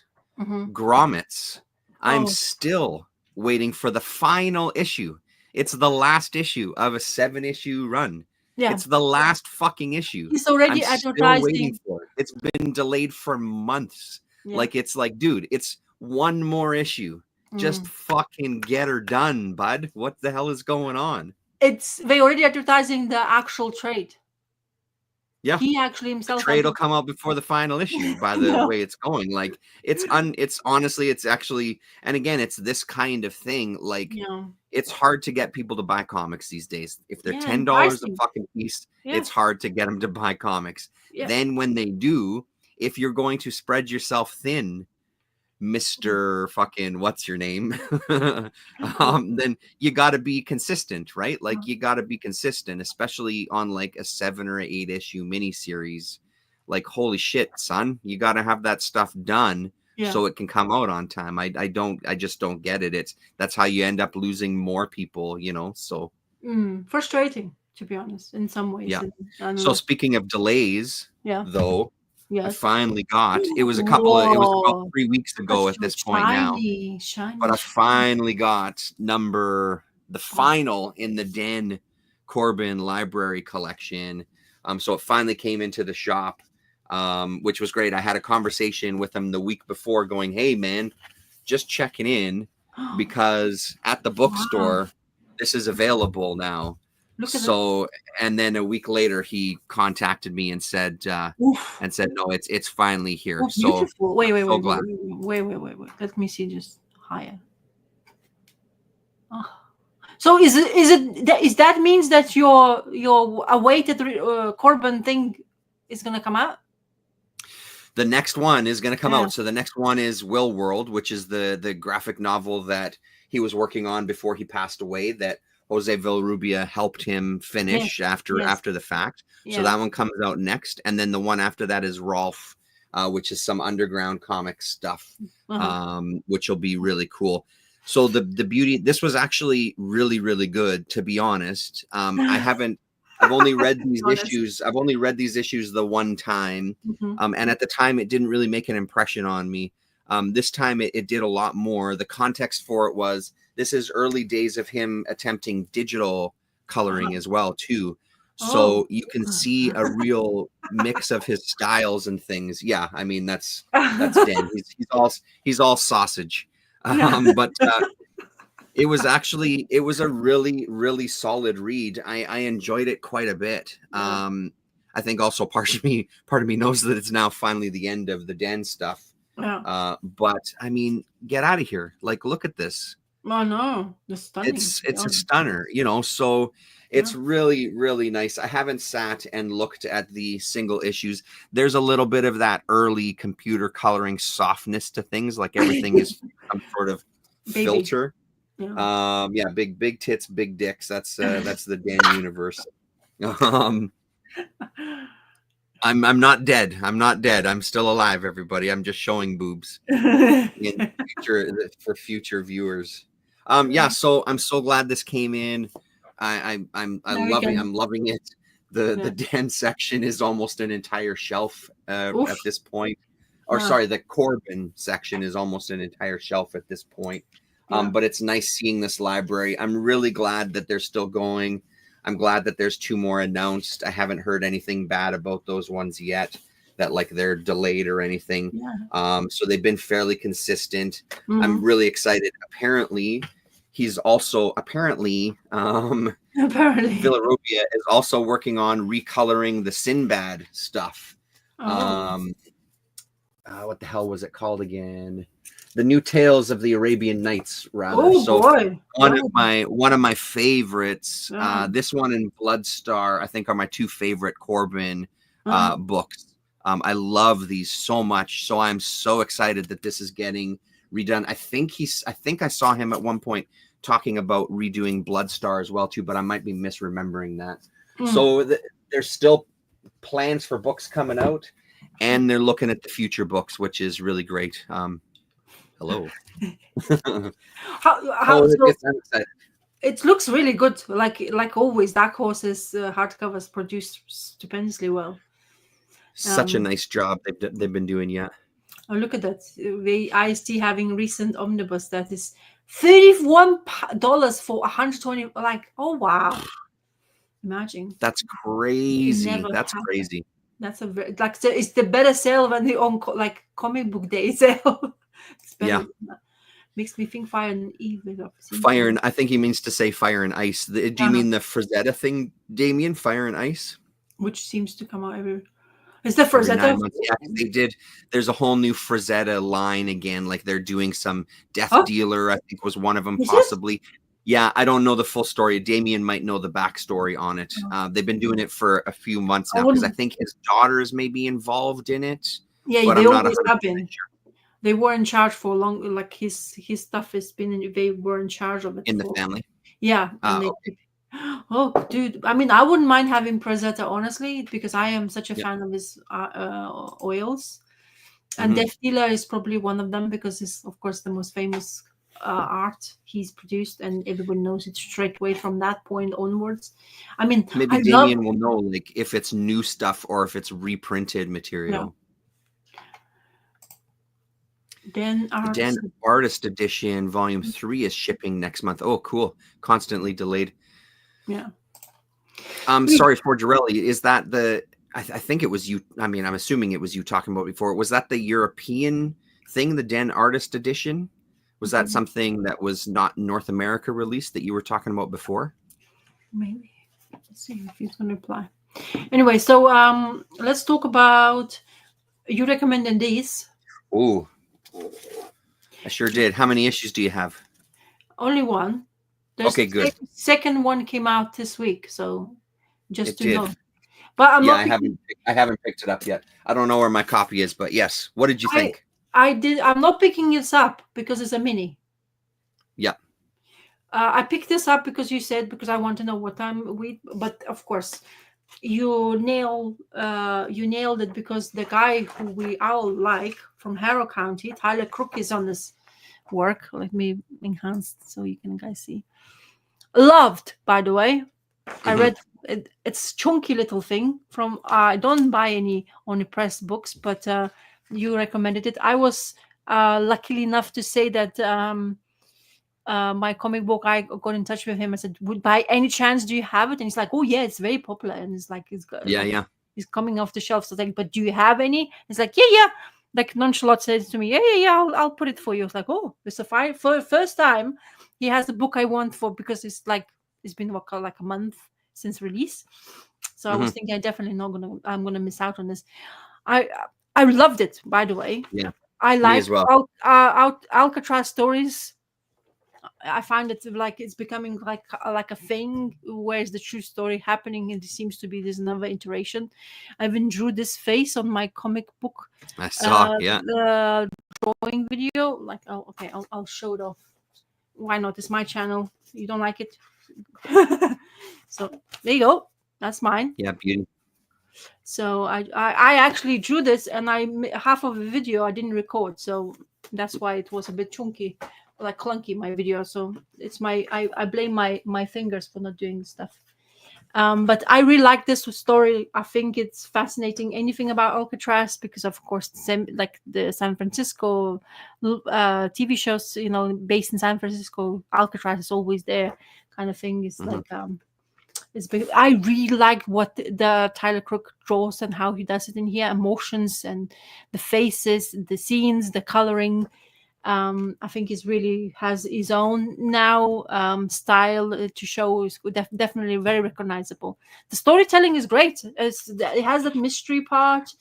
It has a lot of given to you. It's not confusing. I really like the way they kind of like show snippets of they escape, how they have this head they made up to almost looks real, like crazy kind of Yeah. looking thing. Have you seen the Clint Eastwood movie Escape from Alcatraz? Yeah, of course I did. Yeah, that's because that was the standout for me too. That fake head and everything from that movie. Yeah, exactly. So all that stuff. So I like the scene when he just bites into orange because he hasn't seen it in a while, and it's just like, oh my god, this is amazing. Like you can actually like taste it. Like you. So I really like the way it's so far done. A lot of information for one, like a lot of pages. It's not the thinnest comic book ever. So the price tag $5.99 kind of makes more sense. But it's only 5 or 4 issues of this. 5, I think. So I thought, okay, I'll take this one. I really know I like it. I don't because the price tag of all of them gonna be the same. I think, as far as I remember seeing it. So I'm not gonna. It's too much for me. You know, like when you say when Forgely says that you picks 2/3 volumes of like say Sacrifices for just $9 per volume, it becomes like 2 issues and it's the whole volume you can buy. Yeah, you know what I mean? So I'm a bit money conscious. Let's say this way. So but I loved it, honestly. The story and the intrigue of it, the mystery of it, the characters involved, how, you know, like on the tippy toes, the killing of the brother or letting go of the brother and not saving it, that's quite intriguing. But especially he didn't let his own brother to save a brother. It's like kind of like dark, you know what I mean? I know they were in the pickle and they're survival, escaping. Yes, survival for the fittest, and then you have this boat, which is not the biggest boat for 3, like supposed to be 4 people. You know, 4 people who definitely haven't been fitting in there. And then you have this mystery of this chick who's involved. People, basically, going to work in British Columbia, the place where nobody wants to go because it rains, a rainforest of Canada. So yeah, it's kind of intriguing on that sense because I'm kind of intrigued by British Columbia in generally, because I didn't realize that you guys have rainforests in British Columbia until I watched some of the Alone and all other like documentary series. I find it a very fascinating place in generally, and the most wood production you guys have from that place in generally. Yeah, for sure. Yeah. And how they ship the wood is like through the water. They basically let them go and they just go with the current, which is fascinating. The log driver's waltz. Just look up the log driver's waltz on YouTube, and you should see some animated little short that we saw all the time when we were kids. So really good. First impressions. I'm not sure. So who's Christopher Cantwell?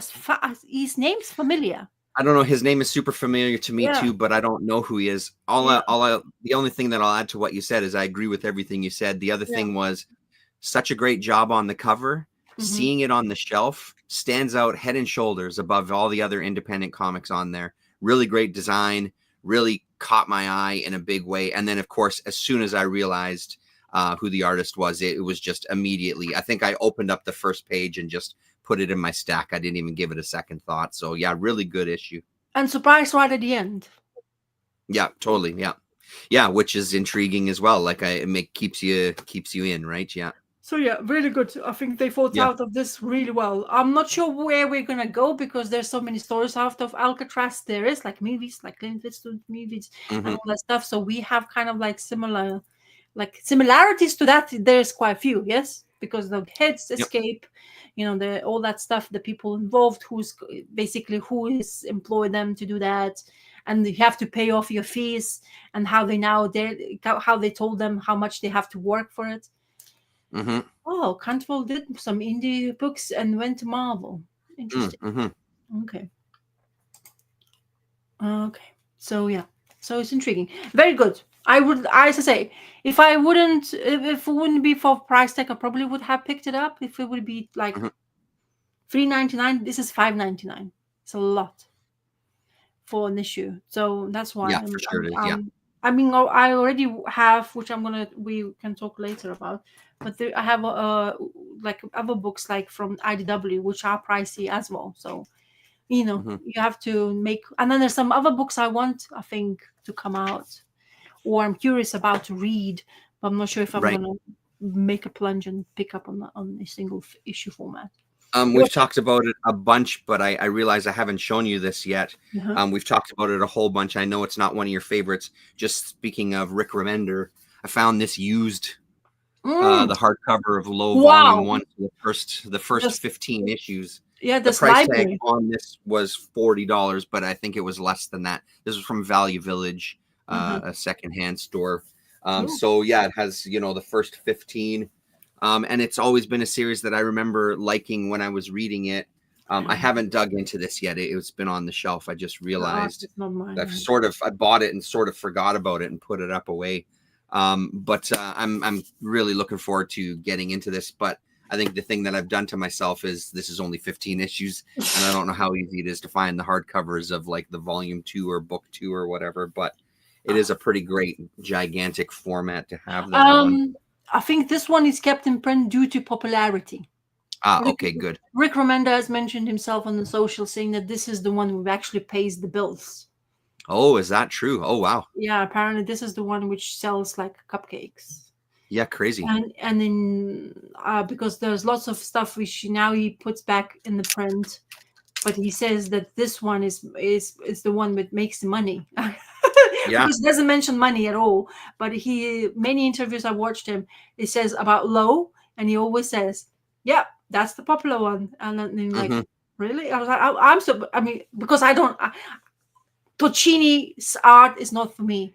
He has those crooked faces going that way. Most of it. I always look up all the time, and it's just, I don't know. I have a ick towards that. Maybe I just need to read more and get used to it. But I remember that same feeling when I was reading it. Well, tried to read in single format, and I never kept up with it. And it's probably his art stood out definitely at the time. Yeah, for sure it did. But that's just my. And then, yeah. Go ahead. Sorry. No. I just nothing. Go. Oh, okay. And the one that I got today that I did read, because it's Doctor Strange. So we had a mini comic convention today that I went to. This wasn't from that. Afterwards, after I dropped my son off, I went to 204 Comics. He's got a Strange Tales bin, and I always look through it because I've gotten some back issues from him for pretty cheap considering. This one is in beautiful shape. So I grabbed it. It was $15 Canadian, which is pretty damn good. It's the one that I needed to kind of fill in a gap. Slowly but surely, I seem to be picking away at Strange Tales, but reading this issue just made me realize it's amazing that this comic got made. The dialogue is just so absurd, but I mean, like, this kind of stuff is so great, even though this isn't Ditko. Let me get the credits right properly. Jim Lawrence and Dan Adkins, and then of course written by Mr. Stan Lee himself. It's so much fun. It's not pretending to be anything else. It's just the dialogue is so absurd. He's just this really it's almost like he's religious to a degree with everything that he talks about, praise be to the all-seeing Agamotto, which does ever protect me. The staff of polar power, it absorbed the full shock of his savage spell. It's just so fucking great. I love it. I love the look of the character. I love Baron Mordo. There's a good two-page spread here in a second. Yeah, here we go. So going to meet this guy, Nebulous. Nebulous has kind of taken control of Doctor Strange by giving him this staff. Where's the flag? So he's sort of Nebulous puppet. What's that? Sorry. Where's the flag? They're walking on. Yeah, exactly. Yeah. But it's beautiful looking. Like, it's really, really nice looking stuff. So this was so great. And the first one is a Steranko. The first part is a Steranko, Agents of S.H.I.E.L.D. or Nick Fury, sorry. So, which I didn't read yet. I just read the second half first, the Doctor Strange part first. But this is really beautiful to look at too. I mean, all of this stuff really stands out. Good as well, man. Good stuff. It's great to find these. I don't find them because oftentimes when I find them, they're usually in really high grade and so expensive, or they're like in really shitty low grade where the cover is falling off. This one is perfect. Perfect condition. Definitely to add in. Maybe. Yeah, pre-flag on the moon, perhaps. Yeah. It's they collected this Strange Tales again in the cheaper format. Oh, again. Okay. You get the soft epic. Is it epic Doctor Strange, or is it omnibus? I think omnibus, maybe not. Okay. Yeah. No, I have an omnibus. Is it Strange Tales as well collected? I'm sure it is collected. Yeah, I'm sure I've seen something recently. I thought I saw something recently, like those smaller volumes that they're doing. But that that's maybe DC. it was, I can't remember if it was Doctor Strange or if it was Strange Tales, though. So the smaller volumes are like tiny ones you're talking about, like this size. Or am I confusing with DC. Is that DC that does that? Okay, yeah, that's right. Only DC Yeah. The DC does Epic line, so which is have also reprinted, but I think what I'm confusing by is they came out with Doctor Strange Omnibus collecting the second volume after Strange Tales. So all that beautiful artwork after, not Ditko's as well, but the other ones. Yeah. So yeah, I think they just came out. I would double dip, but I honestly don't need to be honest. I like what I have so far with Doctor Strange, and I like them in single format as well. I was just going to say the same thing. Like, I love these in single format. Like, I've got a collection of Strange Tales in the black and white, which is also, or the Doctor Strange stuff, which is also really good. It's great just to read the stories with. Yes. And it's beautiful to look at the black and white, but like, I don't know, man. I love this stuff in single issues. Yeah, everything about it is beautiful. Different feeling. I don't know. It's always a different feeling. I mean, I like both. Like if we could like money, non-advise about the money and space, then I would go double dip, triple dip, whatever. I'll cover the whole thing, shebang. If I could. Yeah. But that's too much. For one person to accumulate that kind of stuff. Okay. Yeah, totally. Sad point, which I just found out after reading the comic, is that my beloved Night Watcher is no more. This is last issue. IDW decided to cancel this. So What are you talking about? 7 issues in? Yeah, the creator team had to wrap it up, and it didn't really much make sense, to be honest, to me. Oh, that's shitty. So I love this. Like, they were going really well, and of course IDW decides to cancel this run. I guess they weren't selling it that much, which is absolutely. I bet this will come out like, why the hell people weren't picking up in singles, because it's really well done. Junibar was doing really good work on this book, and unfortunately, because of the cancellation, this is basically, I read. When you see in the comic book and you don't, because I didn't look for information because I'm picking it up. I'm happy when it comes out. And then you see right at the end of the book, the end. I was like, excuse me? What do you mean the end? I was like looking for extra. I went to CLZ. They don't have future issues. They actually always post future issues. And they didn't have future issues. And I had to basically go online to research. And they're saying that IDW decided to cancel this title. So this is the last one I'll have. So I guess I have space now for comic. Super shitty, man. But I really like this. Yeah. However, I mean, you were liking it right from issue 1 too. Like, it wasn't like you loved it right from the get-go. Yeah, it was really fantastic, and it had, it was in the same world. We have the same douchebag, which we involved in the Turtles. We have this masked, the armor, which has a child's kind of like entity inside of it. She was using kind of magical properties, and it ended the way where, they rushed it kind of thing. They rushed the solution. She made this big promise to this mask, that if I'm not going to use it, or I'm selfish enough, why do I have to trust you to have an ability of mine to become this being kind of thing for her? So it's kind of sad. And there was lots of things would have been going on forward, and you could see while it was written, and then suddenly there was this jar, like stop, kind of like, and you're like, excuse me, what's going on here? I don't understand. And then you realize this is the end. And she has this moment of despair, kind of a Kingpin Daredevil show, kind of, she's having captured in this prison and having conversations with him. So it's almost reminded me of Daredevil show, but it's sad, honestly, because I think she deserves to be part of the Turtles world. I don't know if you're going to insert her back in somewhere or they're going to have her in some other book. I'd hope they do. She's a really good character to have. Don't forget, she's still a turtle, part of the team. They haven't done anything towards that kind of thing. So I'm not sure what's going to happen next. But yeah, no more for me of Night Watcher, which is hell of disappointing. And yeah, now that's super shitty. Yeah, now people can like pick up I guess there's going to come out to that one volume, because 7 issues, 1 volume worth of stuff. So I guess they're going to come after the trade.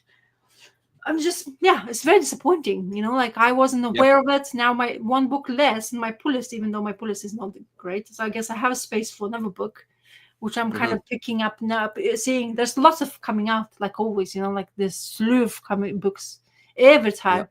And it's difficult to actually, because when they don't see it, if I would be going to comic book shop, I would probably know already what I want. But when you don't do it and you only see it from the picture from online, it's a very different feeling. It's not the same. Maybe better for my pockets, definitely I think it is, but it's not great for you because you sometimes miss out on great titles, because if it's nice and picks up quickly, it goes out of the number 1 becomes crazy priced. Oh, Taschen books have a single issue feel. When they do sales, Doctor Strange stuff, and they do sales maybe twice a year. And when they do those sales, I always like, I want to go get it, because they are bigger format as well. They have they come out like Marvel stuff, like much bigger format. Isn't it? I don't know who else. I think didn't Earl Grey was showing some Taschen books?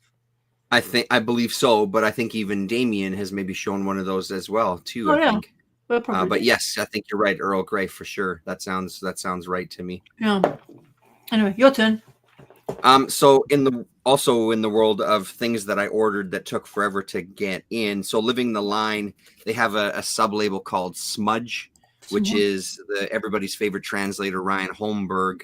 Yeah, Earl Grey has shown him, is what Forgerly is saying. Ryan Holmberg is kind of at the helm of picking some stuff that he would like to see published. So this was the first one that they did, called Her Frankenstein. I just got it. I had ordered it again from my bookstore like months and months ago, and it finally showed up. And then I think like a couple of days later, realized they also had the newest volume from the line called Mansect.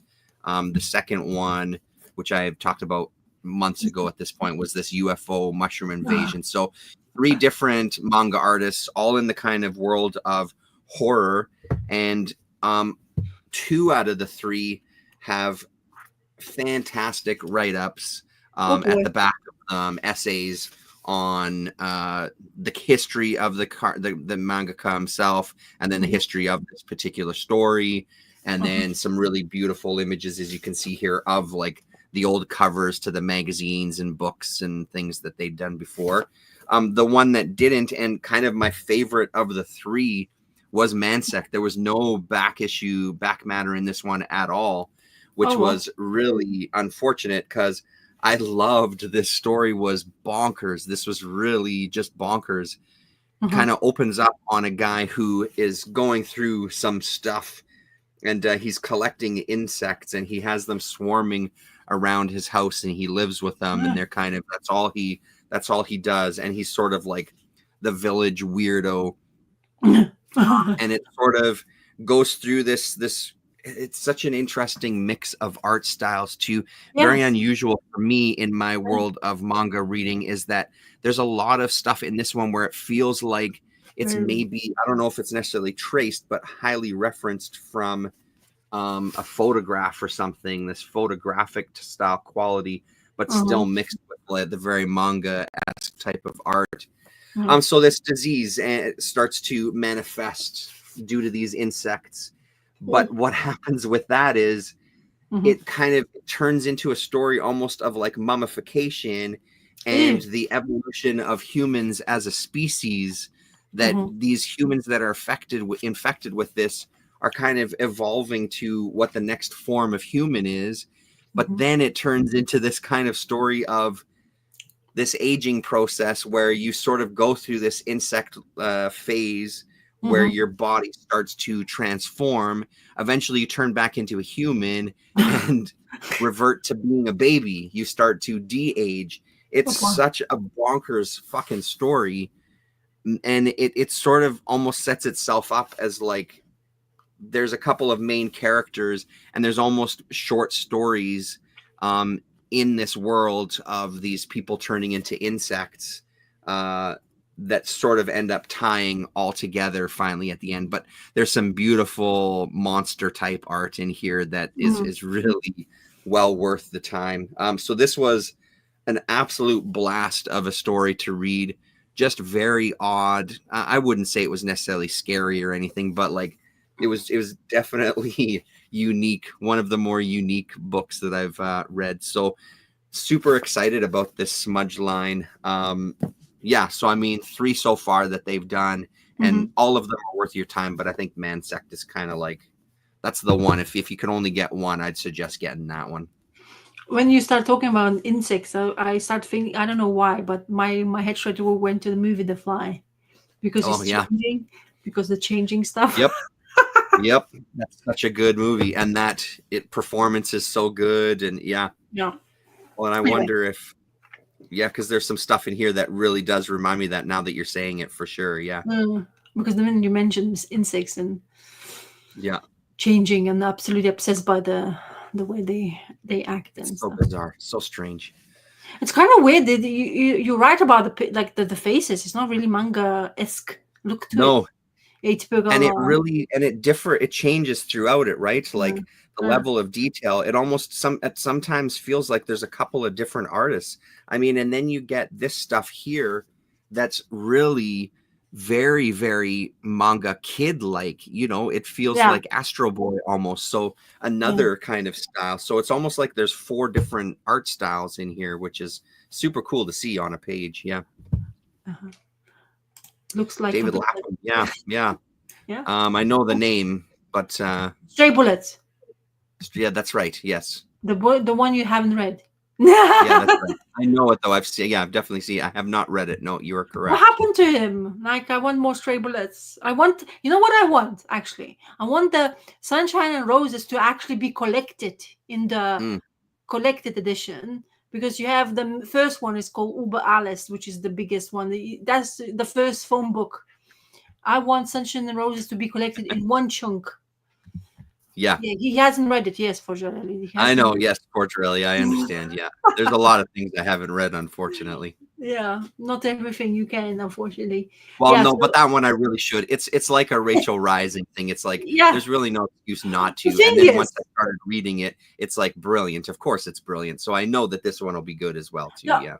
I don't think that Uber Alles should be expensive, or I think you should be able to find. No, it's been a while since it was in production, to be honest. Yeah, but Stray Bullets, I get it. Yeah. So if you can get that phone book edition of the Uber Alles, honestly, it will fly. Pages will fly when you read it. It's really well. The story is just so much. It's so much emotional, and there's lots of characters who you follow, and you're like, what the hell is going on here? It's a trippy, and there's lots of drugs used, of course. Bullets flying. No wonder it's called Stray Bullets. And then he has this offshoot of it. There's a couple of offshoots, which I forget but Sunshine and Roses, which drives me nuts. So I've never picked up in single format. So I thought he's going to collect, but he's really known for not collecting his work really well, because he's not in production. Yeah. Yeah. Well, there you go. Triple doesn't make money. Yeah. Working for Bad Idea Comics. Oh boy. Yeah.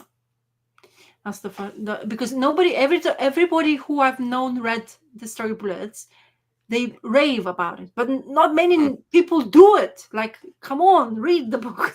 So maybe the money's coming in, but it came out in single format. Oddfellow Thoughts was the one who's been talking in singles, because he was picking each and one of them, and he always talked really well. So until that Uber Alles came out, I was like, okay, I have to do this. Honestly, it's like, I was like, what the heck? What's wrong with me? Why did I not read this before? Because it just really reads well. And his work is beautiful. If you know David Lapham, his black and whites are fantastic as well. He's one of the good ones of the black and white realm, at least in my opinion.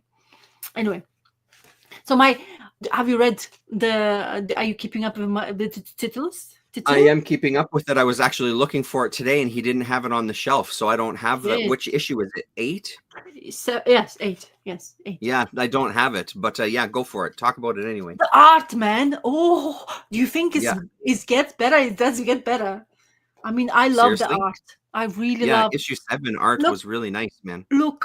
Look at this. It's so. This one is Leonardo point of view. He's talking to us, kind of thing. He's going through this mind thingy, and it's all the scenes. What's happening? The turtles. They're still trying to escape because that mayor is trying to basically get them find, and they cast them out. All the mutants, blah blah blah, and nobody's supposed to be, like they're enemy number 1 in the town, because he's in charge and he has this agenda.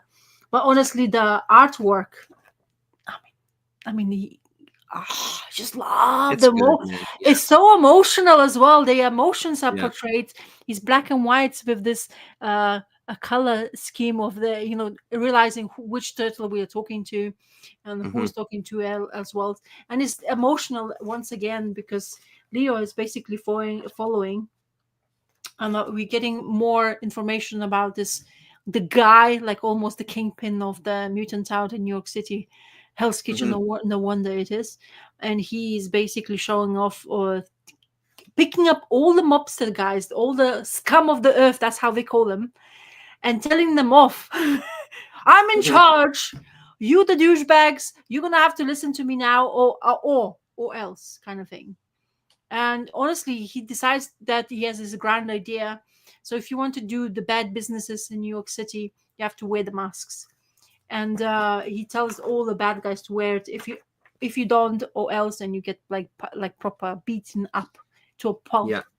And he's using the hand as his lappies, kind of thing. Even them, they're questioning the ability of them doing what they're doing to the city. And of course, we have this story of, the guy who is completely weathering away, but he's beating everybody else, and he's fighting there. And he's like, "You tired?" His brother's telling them, like, "You tired? You don't look right. You talk to dead rat on your shoulder. What the hell is going on? You need to rest. We don't want you to be going out and taking your life at risk." And they're basically having this massive row between two of them, like all the brothers. And honestly, like I said, it's really good. Thank you, Jason Aaron, for writing finally to the turtle we want to see. And honestly, this art is spectacular. Every scene, the lines, you want to just like the teeth, the way he's using the teeth, it's expression, the emotions, because you don't have eyes, so you have to have another medium to tell the frustration, the anger, all that stuff. So the teeth comes into fruition really well. And honestly, geez, thank God we have Juan Ferreira. Because honestly, I don't know, even though we knew that the artist before, who was the artist before? I already forgotten. It was one guy. Well, I mean, Chris Burnham did one of the issues. That was the standout. There was a few different guys, but yeah. Yeah, but Chris Burnham was supposed to take over the line, and he didn't. Oh, is that true? Okay. Yeah.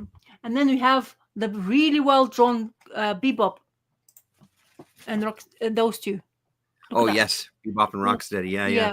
So they are there, like, so well drawn, man. Are fantastic. Cool. So they are. Karai is in charge of Foot Clan. So she's the granddaughter of the bad guy. What's his name? Why am I blanking? Shredder. There you go. So she's in charge of the hand, and she basically has this deal with this mayor to use the hand to his own whatever. You can do this. And then this Bebop and Rocksteady is basically standing by the gates to somewhere she's hidden. And I'm not reading other extras, so I'm not really sure what's going on with Karai. But the way it's happening to her... Oh, wait, I'm going to just show it to you now. You can't enter her premises because people get vaporized before the entry. So they're questioning, the hand comes to her, like, we need to speak to her because this is going out of hand. Why are we doing this to our own city? Because the madman is in charge now, yeah? And even the soldiers of Foot Clan comes to talk to them, and Bob... Rocksteady, and they standing there by the gates, and it's like, you're not supposed to enter, and they kind of have this conversation between two of them. Maybe we should ask, and then they see this consequences, so they change their mind the way they are. You're like, no, it's not for us, Nan. We're not questioning anymore. Everything is all right. So really good. Yeah. What happens afterwards, I'm not saying, is quite an integral part to what's going to happen, and the rats, the splinters information. Is it true? Is it not true? I'm not even sure by myself, but what happens at the end is quite intriguing, so I'm not going to spoil it because of that. I mean, I'm excited for it. I'm really digging it. I'm glad I came back to it. It's such a good art. The art in this cover is not that one. I was like, why is he not doing 8 covers? Because they come out with five covers, isn't it? He's doing. Oh, it's got to be more than 5. Is it only 5? Okay, yeah. No, 8 covers. So yeah, but I'm looking forward to this. Is the next issue, cover A, I guess. So, but really good. So I'm really glad that Jason Aaron's finally properly writing to his own abilities. Cool. What Jason Aaron can do. He's doing another. What else he's writing? Is he writing for Marvel again? Or is he writing for his own stuff again? But I heard something that he's doing some work, which I'm not sure. No, I don't remember. But yeah, I'm glad the Turtles are going. That's what the thing is. That's what I told you about IDW. They're struggling with money. So I think that's why the Night Watch is up in the air. If it ain't making the money, get rid of it. Yeah, I imagine they're at that point. Oh, yeah. So I hope that Turtles are still going with them, but I think that as a turtle property won't disappear anyway. I mean, there would be a selling point for you and to have, like the licenses, because I don't think you can kill that line, because there's lots of fans. Be really hard to do, Be really hard to do. It feels like it's got a following. Every time I go to Galaxy, I end up looking at the toys. Yeah. And I sent you a photo, but they have the figures for just the 2 other people that are listening in. There's figures that are like as big as my hand. They're bigger than my hand. They're amazing looking. So all the merchandising that the Turtles have out there, the black and white stuff, it's full. There's so much really good stuff, and every time I end up picking up a couple and looking at them, thinking, should I? I never do, but it's goddamn tempting. They look great. They're doing a good job with it. Oh, definitely. I always want one. There's one guy who was doing social Instagram. He was just doing, like, he always does Turtles like art, like he does. I don't know if it's just because he's a fan, I'm not sure, but then I realized that he actually done the mini for the Turtles. So I guess that's how you can go into doing Turtles, just continuously. But there's so many good turtle artists that I don't even. I mean, I'm not really good into turtle drawings. I don't think I'm a fan, definitely, but not my art style. I mean, I didn't get it yet, but I can't wait. I'm hoping it comes this week. I got a Teenage Mutant Ninja Turtles bootleg comic. It's about Casey Jones. I was watching this guy, Jerk Comics, I think is his comic channel, but he was showing off this bootleg. He's like, and he was saying, he's like, out of all the bootlegs I've ever seen, you could pass this bootleg off as a Teenage Mutant Ninja Turtles original Mirage run, and people would believe you. He showed some art in it, looked amazing. I immediately found one online and bought it. It was expensive with the shipping, but it was like, it's one book, so I gotta get it. So didn't I show you that one? I thought there was actual in production. I think there was a few. Yeah, you showed me a different one. Yeah, you showed me a different one, because I think that one, the one you were talking about, was more in with the kind of like the post kayfabe crew and stuff that they were putting. Yes, I do remember that one. Yeah. Okay, what's next for you, Mister? We'll have to. Oh shit! I guess I didn't really think. I don't know what I was thinking, but I mean, I can talk about this because I've read most of it. I think I only got like 2 pages left to read. I picked this up this afternoon as well. I loved the first issue. This one is really cool. We get a little bit more context as to what's going on. There's some people that are there's this one man specifically right here who I'm assuming, we don't know for sure yet, can also see the Martians. So he's going on a bit of a killing spree. because he has now seen the Martians. So we get our developing story with Martian Manhunter here, and things are starting to get explained a little bit more of what's going on and what having a tie to the Martian Manhunter does for our main character, whose name I can't remember, and just kind of the thoughts. He's able to read people's thoughts, but he's also really able to tap into like their grief or their guilt or bad things that they've done that they're mulling over, like the skeletons in people's closet. He can read the minds of the people and what those skeletons are. Really nice storytelling with the colors. There's a couple panels here, like these last two really felt Daniel Clowes to me. Be out of place in a Daniel Clowes comic. I'm really enjoying it. I'll just show you a couple more pages here. So this is our kind of killer in the background here. And then he kind of, the way they use that giant figure to lay out on these pages here. He's really good at it. Rodriguez. Excuse me. Javier Rodriguez, right? Yeah. I love those pages. Really nicely done with some panels, but also still really loose. Yep. The use of the color is really good. A kind of pretty gripping, maybe not gripping, but like this guy shot a bunch of people and our main character comes and he can feel the life out of them and he can sort of feel like their last thoughts and stuff. So a really good way of kind of giving you an idea of what this guy's maybe going through. So amazing. This is as far as I've read. So I've got a few pages left, but I know that it's so enjoyable. 2 issues in and I'm on board with it. I'll just kind of flip ahead here. Oh, dude, so good. Really, really nice. Just really imaginative use of color, images. Like it feels like this is a well thought out book. I'm impressed. I'm really impressed. Who's writing it? Camp. Let's see what the first name is. Camp. Never heard of it. Where's the actual credits here? Oh yeah, the DC likes to make you wonder. Yeah, they make you fucking work here. Yeah, you never put in the right. Here we go. Never said. His name is. Go on. I think that says Dennis Camp. I think is what it says, and then Javier Rodriguez. The type is pretty small on there. The font is not the greatest to see. Like talk about burning it there. Wait, put it out again. Give the credits. Give the creators some proper fucking credit here. Like, look how tiny that shit is. It won't even focus. Oh yeah, Javier Rodriguez and Dennis Camp. Yeah. Okay, cool. Yeah, so well worth picking up. Yeah, and like I said, it's the same creator or the same artist team, I think, as Zatanna. Were both of them in Zatanna? I can't remember now. I don't know. Rodriguez was definitely part of the Zatanna miniseries. So I remember that. But it's a $5.99 book as well, isn't it? I mean, that's the thing, right? $4.99. No, this one's $4.99, which still it ain't cheap. But yeah, I mean that's the problem. And again, like I think this was one of the 3 books that I picked up. It was. Oh no, this one was today. When I bought that Daredevil, like I said, 3 comics, and it was $30 or something. It's like, what the fuck am I buying here? I haven't bought a meal for me and my family. I'm buying 3 fucking comic books. It's just bonkers. It's totally bonkers to me. Yeah.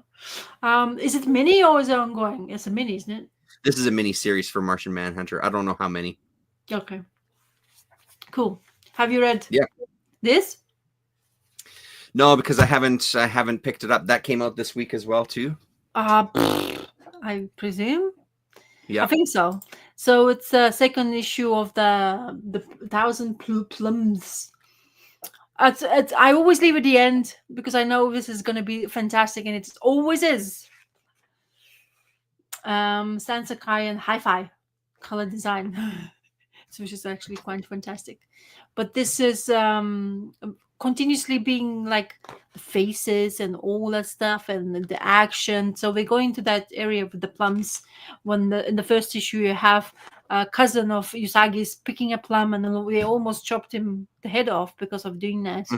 Because they're having this beautiful thing called pickled plums. Uzaza. I forgot the name of that. thing. Apparently, it has such a great properties that it even. Oh yeah, umeboshi. So spicy plums, very popular in Japanese cuisine, which I wouldn't mind trying it because I do like my Asian cuisines. Yeah. And because I like plums in generally, but they are very sour. Apparently, they almost kind of they treat it like olives in a way, how olives are treated.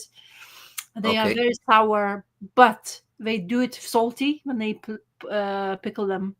So you have the saltiness / that zestiness right at the end. So I don't know. I find that quite fascinating.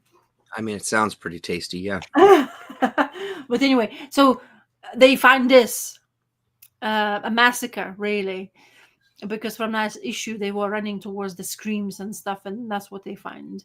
And there's this little girl standing there, which one of the guys are relieved because his daughter is alive, but she's just stand there. Of course, later on we find out why and what's happening, but she's like looks very innocent and naive. Etsuko is her name. It's really good. There's right at the end. I'm not gonna spoil it. It's really cool. Yeah. But also, what's really good, it's right at the end of it. They have this write-up about the fascination of kitsune, the fox, and Japanese folklore, and how I wasn't realizing that Japanese didn't have really written language right until 700s, but China was because of Chinese influences they start writing in that time. So it's really cool write up. I think it's well worth now. Honestly, the price tag is quite hefty, $4.99. So that's why I'm saying I have this. But this is a good thing. I never regret having Usagi on my bookshelves, like in my pull list, because it's just continuously being really good. It's consistent in storytelling. It's consistent in like characters, surprises. The folklore is rich, and he's been doing it for years. And every single time I read, guess what I do? I go on eBay and keep on looking for those collected hardcover editions of Usagi, which are $450 a pop. Oh, fuck off. Are you kidding me? Yeah, it's those special limited edition hardcovers in black and silver inscriptions on top of it. And there has this page. It's limited edition hardcovers. No wonder. $450 a pop. I mean, who? What? Because Yeah, no way. Usagi Jimbo has lots of reprints in all sorts of way and manner, especially when your photographic books are collecting now what you have given to Lillian as a present. Those two slipcase, two hardcovers inside, isn't it? That's how we collect those photographic books. Two hardcovers, yeah. So that's one way of collecting that photographic run. But don't forget his Dark Horse run is quite rich, which is he collects them in those beautiful hardcovers, and it's they always go out of print in an instant. It comes out, it's like literally like that day probably all of them get sold out or pre-ordered or whatever. And yeah, there's one thing I always like, because I don't know if you watch the channel called Nieman Condition. It's quite popular now. He actually works for Marvel now because of YouTube. I don't watch it, but I know it. Yeah. So he's the one who works now for Marvel. Could you believe? Because he's talking about collected editions, and now he's actually there to tell them what's popular and what you should actually put on the shelves and sell it. Because he talks to us and people whoever does it. Anyway, so on his shelves, he has all those 6 beautiful hardcovers collected. It's like, the douchebag has us like out of. Anyway, I'm just being a bit of a jealous because I wasn't a fan of Usagi for a very long time. But I'm silly because I started reading it. I'm one of my favorite things to read, and I always. So speaking of Lillian, when that first issue of this new art came out, she saw the cover, and she's like, "Oh, that's really good. Can I read that after you?" And I said, "I mean, if you want to read more Usagi, like you can read. I've got a ton." And she's like, "When did you how old is that one?" I'm like, "It just came out." And she's like, "Wait a second, he's still doing them?" I'm like, "Oh yeah, they're still around." I'm like, "I've got."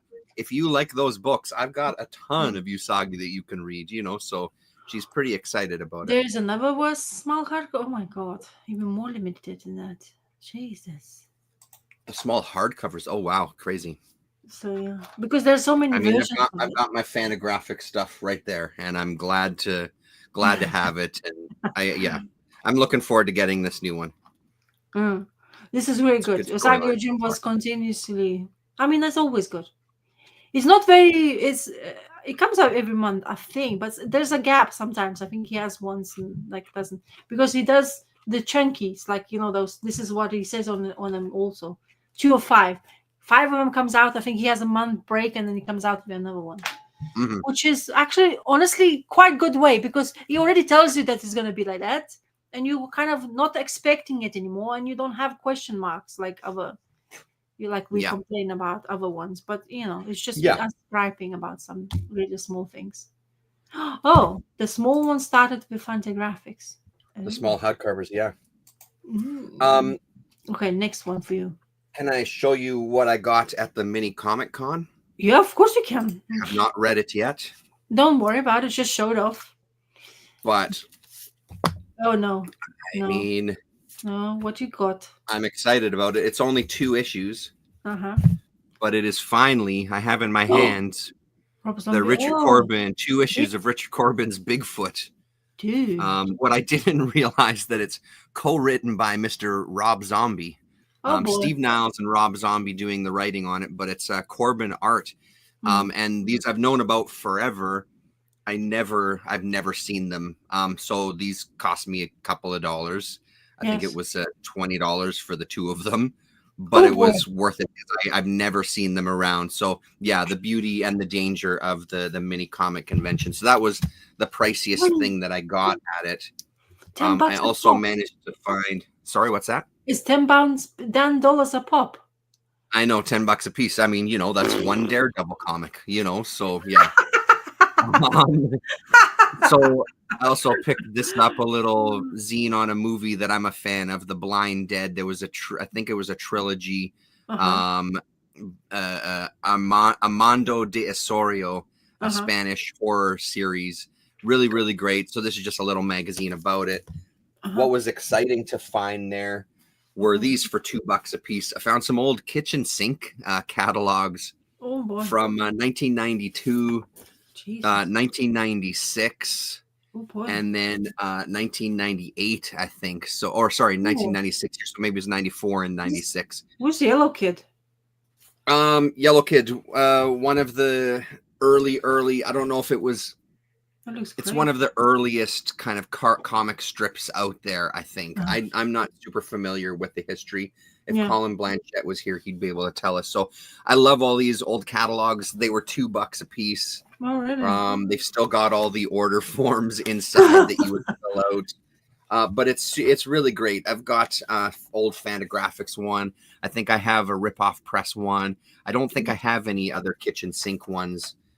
So not only that one, but I also found one for NBM from 1998. And it's really great because there's of course, the usual kind of stuff that NBM was putting out, including like a page of P. Craig Russell stuff that they were putting out at the time. They've got a section. What else is in here that stands out? There's a section with kind of their more adult content. So of course they've got 2 pages of Milo Manara stuff. So everything that they were, everything they were releasing at the time. One that stood out to me though was I have this one called The Convent of Hell. I think I have it digitally, and it's this guy called Gaspar Noé, who's a filmmaker as well too. I don't know, this page might even be a little too graphic for even my channel, so maybe I won't show that. But he actually, I didn't know. First of all, I never knew that he wrote comics. So when I read Convent of Hell and heard that was him, this one, there's another one. It's called Doctor, I'm Too Big, is what it's called. So you can imagine what that's about. But it's also written by him before he went and did movies and stuff. So this was a pretty cool find, actually, seeing a kind of magazine-sized catalog for NBM stuff. So, and there was a lot of other good stuff. I think one of the things that I'm more surprised about these days with the comic conventions here in town, the small ones, is that there was a number of sellers that had some oddball titles, whether it was kind of old horror fanzines. There was a guy there that he's kind of the hippie guy. His stuff always smells like dope, and I always go and look at his stuff. Every single time I go to see him, he has new stuff, and it's always really intriguing stuff, and it's not always stuff that I want to buy, but it's just he had some early kind of sci-fi zines, fanzines, and things that just looked so much fun, like hand stapled, clearly hand stapled and photocopied, and just a really unique selection of stuff. So he's the guy that I got this one from.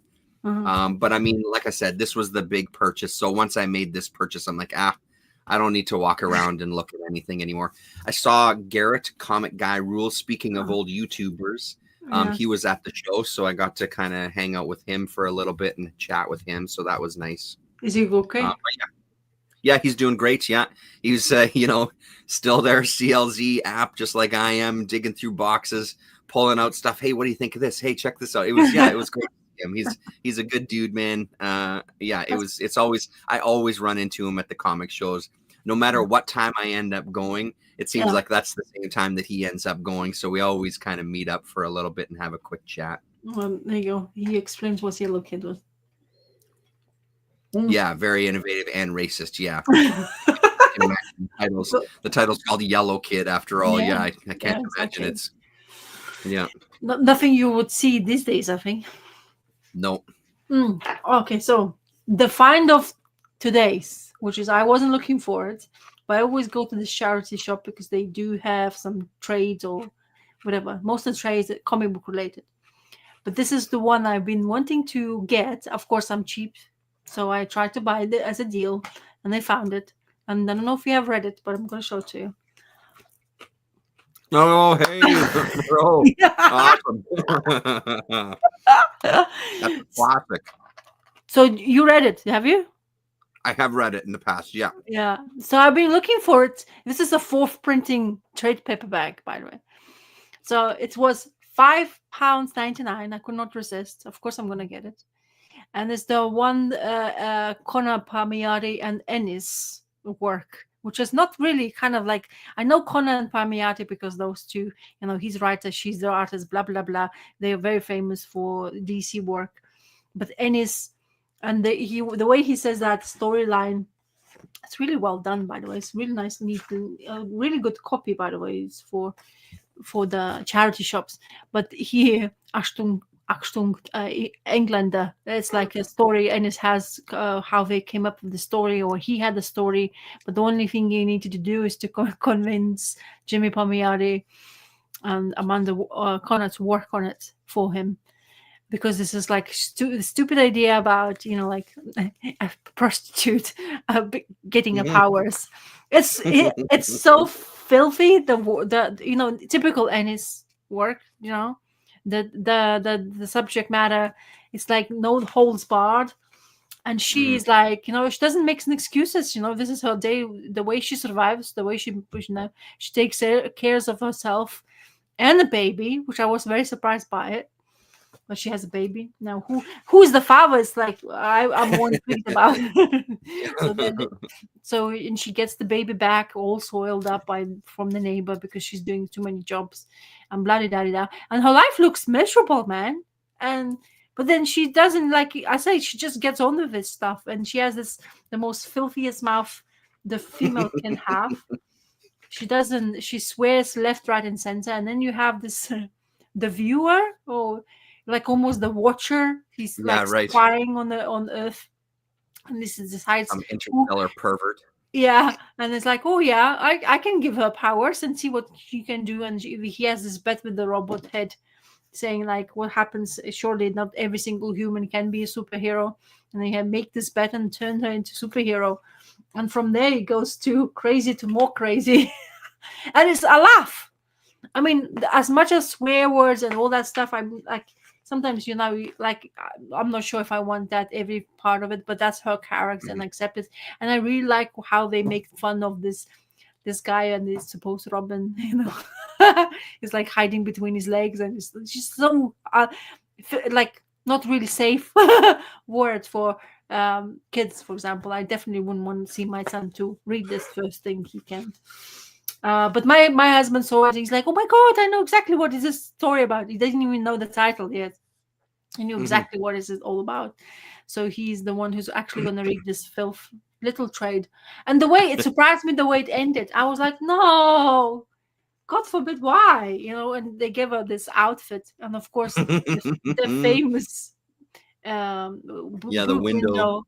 Yeah. Yeah, because Pamiyota and Kona has created the Power Girl, very famous run from 2009, which is very difficult to get hold of in single format.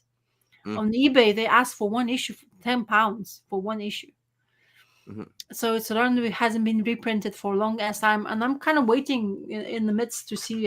That's the one creation of this group I really wanted to have, because I like Korna's work, and Pamiadin's. I didn't know that he was inking her earlier work. So, but I knew him as a writer more than Inca. I know he's an Mhm. artist as well, by the way. I knew he drew some stuff prior to that as well, but she's the one who basically got kind of recognition as an artist, Amanda Kona, and then they are kind of together as a group. You employ two of them rather than one. So, and she has quite a lot of. I think there's this crazy artist edition for Power Girl came out just recently. I think there's gallery edition now came out as well. The smaller format for the artist editions, and her work on Power Girl. But I really want to read that run, and even the trade paperbacks are not in print either. But this was fantastic. The way what she did to that chick who was like, she grabbed her by the boobs. She grabbed her by the boobs because she zapped her with her whatever power she has. She grabbed her by the boobs and starts swinging her around by the boob. You know how painful that is? Anyway, and then she beats her to the pulp and then pisses on her. Yeah. And the honor group she's supposed to be part of, because she got invited, they are appalled by her behavior. It's like, how dare you so soiling our good name, because they honor Justice League of Honor, I think that's what they call them. And yeah, and then she, because of power, she decides she knows how to make the money, and she's basically raking it up, and then tells her how she makes the money, and it's just it's absolutely hilarious, honestly. And then she's having this argument, and then she jerks the guy off, and he's just shoots up and takes the plane. And then he goes like panics, and he's like, okay, I need to save it, and he goes fight, like Superman flies in, saves the day. And then it's like so excited to see the guy, and then like, Mom, look, and he's like flying without the pants. Of course they're not showing that in the picture, but look.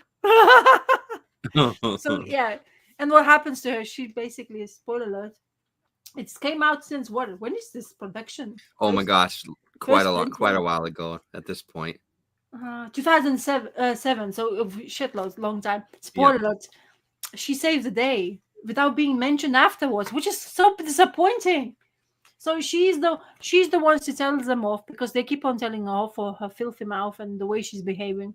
And then she tells them, like, we don't need your high mighty asses. You're not doing really what, you're not saving us. We basically become kind of aftermath, like everything crumbs, like the superheroes fighting in let's say New York, Avengers, let's say, and they basically destroy the buildings. What happens to the people inside the buildings? Nobody talks about.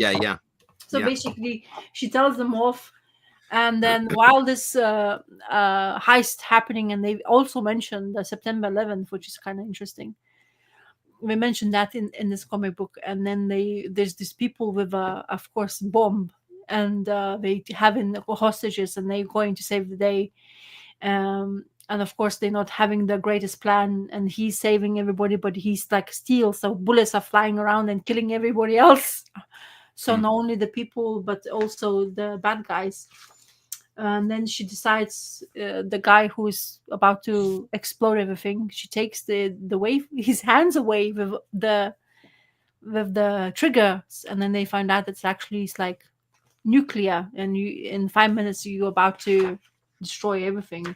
So she does the good deed. She flies into the space, and what she does as well, I think it doesn't say, but I think she blows the hell out of that space guy, because they're like, are you sure? Where is she? We can't see her. I think she's really flying so close to us. So I presume that's what happens to them as well. And then afterwards they're saying that they don't mention. There's no mention of her. Everything just happens okay. but then they live about, and the only thing they say also that the child she left behind, it grew up. And then it has an extras, and it says the pro meets the hoe. So the girl who gains the powers, and every whole or important parts becomes hands. So the boobs becomes hands, it becomes hand as well. So the poor girl, and then she's like fighting with a pro because she's jerking the guys off too quickly. And she's like, my job was to do it slow and steady. And you come here with your speed of light, 3 seconds. And everybody's complaining. Hey, man, you got to get through the clientele. Got to make some money. Yeah, she's like, I don't need money. She's like, but we want it slow and steady. Yeah. The hoe comes and complains. And then instead of them fighting again, they decide to give a new job. And the hoe gets a job in the zoo because there's a problem with insemination of animals, so she jerks them off in order to get the semen of every single animal in the zoo. Jesus Christ. Yeah, definitely not safe for kids, eh? It's hilarious. But it's hilarious, a little thing. Yeah, honestly, it's been a while. Like I've not thought of this for a long time, but when I saw it, the minute I saw it, it's like that's it, you know. Yeah. And also it's dedicated to Jim Steranko because he even have they talked about Jim Steranko and how, you know, like he was doing all the stuff and blah blah blah, and they were getting involved, friends and things. But yeah, very good. I'm really glad I found this. I looked it up on eBay. It's like £10 a pop, so I'm glad I found for 5 or 6. So that was really good. Yeah, honestly, that is good. Yeah, the find of the day, definitely. I was like, I looked it up. They had all like lots of Sandman trade paperbacks in there. They were asking way too much for one. In generally, I was like, nah. If I ever collected Sandman, because of, you know, like what Neil Gaiman's situation happened. Yeah. So I would always only want hardcovers of Sandman. And talking about Sandman, it reminds me of Mark, because I know how much he loved getting those collections, and he was talking about it as well. I think I've seen those hardcovers first from his channel, and he was showing it off, and it's like, oh, look, nice leather bound book. Remember, he's showing it off. He was so pleased finally got hold of them, because he was a huge fan of Sandman. He only talked about in a high Sandman work. So yeah. Anyway, that's me for this. If we're gonna go down this road, let's talk about Skin. So this is a gift from. Yeah, this is a gift from Dan Elson and Brendan McCarthy as well. Yes. So this is Dan Elson package that he gave me. This is an infamous story. I'd never read it. I've known about it. I'm a fan of Brendan McCarthy. Even once I saw more of his politics and heard more of his political ideas, I'm still a semi, I guess, fan of Brendan McCarthy. Oh no. Peter Milligan is outstanding. So this is the basic premise is it's a story about a skinhead who's a thalidomide baby. So my wife's dad is a thalidomide baby. He's got a small leg, a small foot growing out of one of his hips. So he's not, it was basically, what did they say in here? It was a drug that it acts as a sedative, I believe, for pregnant women. And it was very experimental. There wasn't proper testing done on it, and it caused all sorts of birth defects. Wow. There's now in Canada, I don't know what other parts of the world are, but in Canada, you can apply, you can get some funding, you can get some money to help, considering what had happened to your parents, or your mother specifically, rather. So it's a story about, it's this, because he's an asshole, he's a piece of shit, he's a skinhead. He's just a prick through the whole thing, but he's a thalidomide baby. So it's kind of this idea of playing with, do you feel sorry for this person? How do you feel about this person, knowing that he's a total asshole? But Brendan McCarthy does some unique art in here. It's not anything like I've seen from him before. It starts out, the very first page this to me is very Brennan McCarthy type of style. The color scheme, the look of everything. This is a much different beast. It almost feels like pencil crayon and crayons at some points. It's good.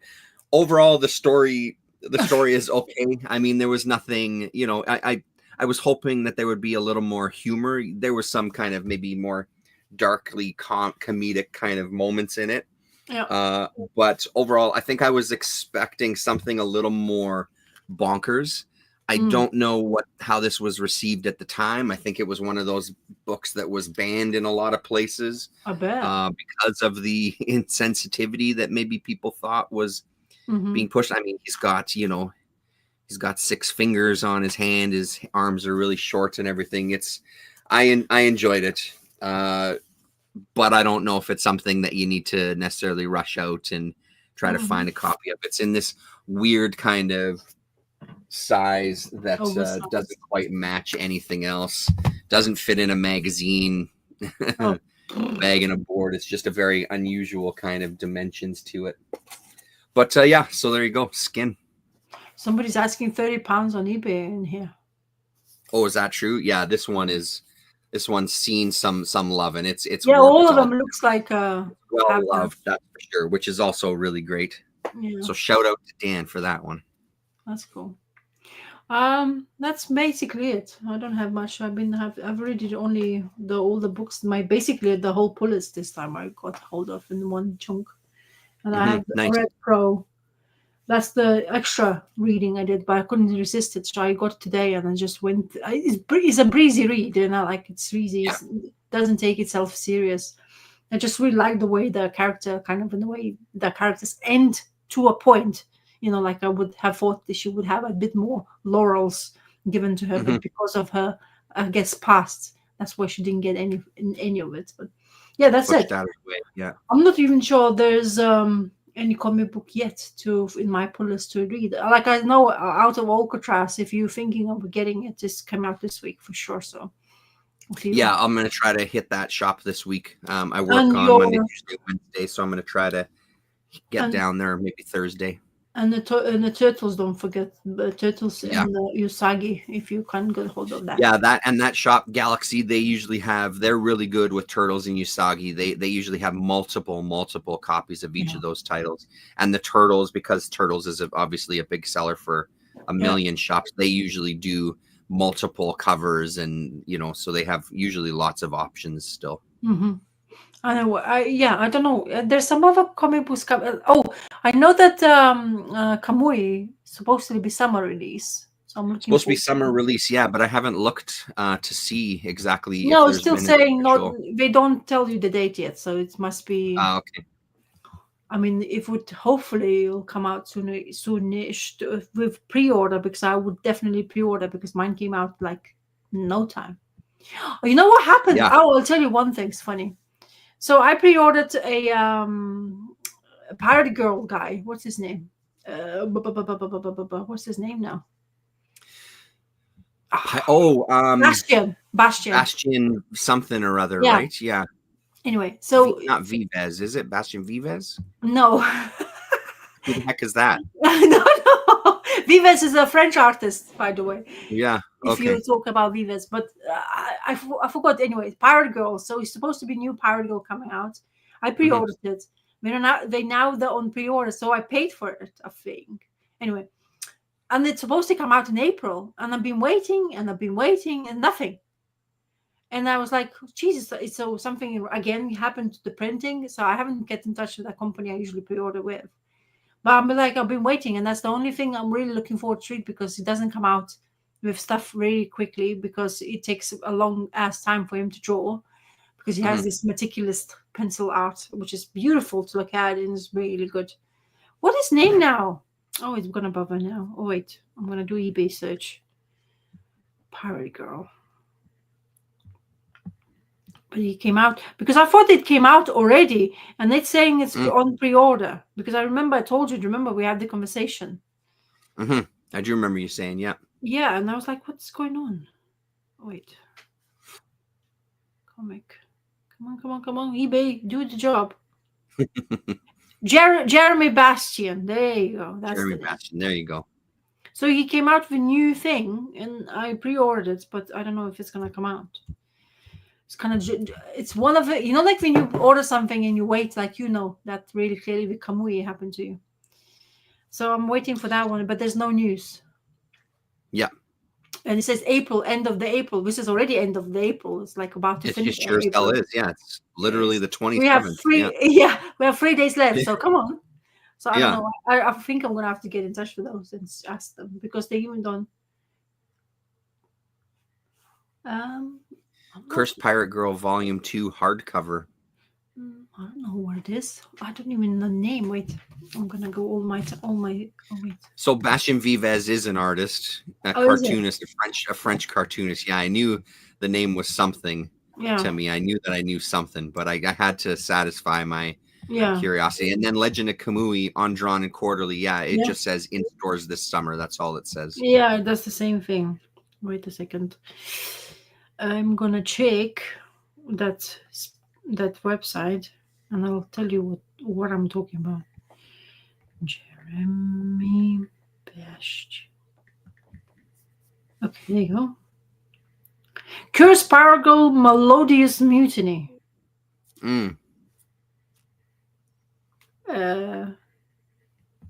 Yeah, that's the one. So yeah. I want to see what this now it says it's out of stock, and I pre-ordered this one. So what the hell is going on? Oh, really? It's gonna get me, driving me nuts. She did say Jeremy Bastian there for Forgerelli. Yes, I had made the wrong name. Yeah. It's supposed to be published on 24th of this month, and I'm not have any. Yeah. So, yeah, even Forgerelli saying it wasn't easy to find. Yeah. So it's weird what's going on with that. Anyway, so that's the one thing I'm on my mind. I've been wanting to read really badly, because I really like Cursed Pirate Girl. So when he comes out with something like that, it doesn't come out often. So this is the one thing on the back of my mind. It's like, come on, for sure. Give it to me. I want it. Anyway, I would get it ASAP, is what Forgerelli's saying. It's really good. His stuff is fantastic work. Yeah, I mean, I've just got that one issue, and it's beautiful to look at. Yeah, I follow him on Insta, because he shows his work, something what he usually do, what he's about to work on, and blah blah blah, and it's really good. All of the stuff, it's all in pencils anyway. He still continues doing pencils. So, yeah, it's fantastic. I absolutely agree. One of the things that people should get hold of is, because he's a one-man band. Archaea used to be printing his stuff, but I think Archaea is not here anymore. I think they collapsed, or they bought over by somebody else. And is that true? Because they were doing that Killer series that I liked. Yeah, I'm seeing his Instagram now. I just pulled it up. Yeah, gorgeous stuff. I'm just following him now. Or is it still in fruition? But I haven't seen anything really. I'm not sure, because that last Killer series was, I feel like it was recent, at least a year ago. At this point, I think it was early last year. Anyway, but Mouse Guard used to be printed by Archaea as well. He recently come out with a series. Something else, right? Yeah, so it's a new stuff as well he came out with, but I'm not picking up the Black Axe. It actually has really nice little trinkets, like Magnolia has his own work in metal, like coins and stuff like that. So it's similar with Mouse Guard. Such a good story, like perfect kid story. It's so good. It has that kind of like mouse characters with swords and kind of realistic mouses as well, but it has that like just dreamlike feel to it because of the creator. One of the fantastic works, and it comes out with a beautiful, really non-typical hardcovers. So it's like almost kind of book-like fee, not as small as this, but they say format very similar, maybe a bit bigger, and so really beautiful. one of the creators I also love, and is like an inspirational for me when it comes to work of art. So, and I Cool. can't think of anything else coming out. That you are excited about anything else coming out new or not? No, just the Corbin stuff. There's nothing else that I'm thinking about. Yeah, nothing's on my radar. Not like it was when that first Kamui was coming out. It felt like there was a few books that I was really waiting, because I think I was waiting for the Mazzucchelli artist edition, Yes. Kamui, some Corbin stuff. I think there was a number of things at that time, but honestly, I haven't paid attention. I don't know if Colin has done a previews video recently, because that's usually also where I get a sense of maybe what's coming out, but nothing I've been tracking myself. No. The guy who did Beneath the Trees That Nobody Sees, apparently he's coming out with a new series, Patrick Howarth. Oh, nice. Yeah.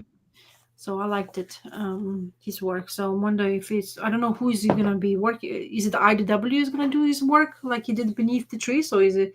So I know there's something in the works. I heard it, like when you have that echo in your ear saying something is coming out. So yeah, I heard of that. But I don't know anything exciting else of whatever's coming out. But I bet there will be plenty of it. I'm sure there will be.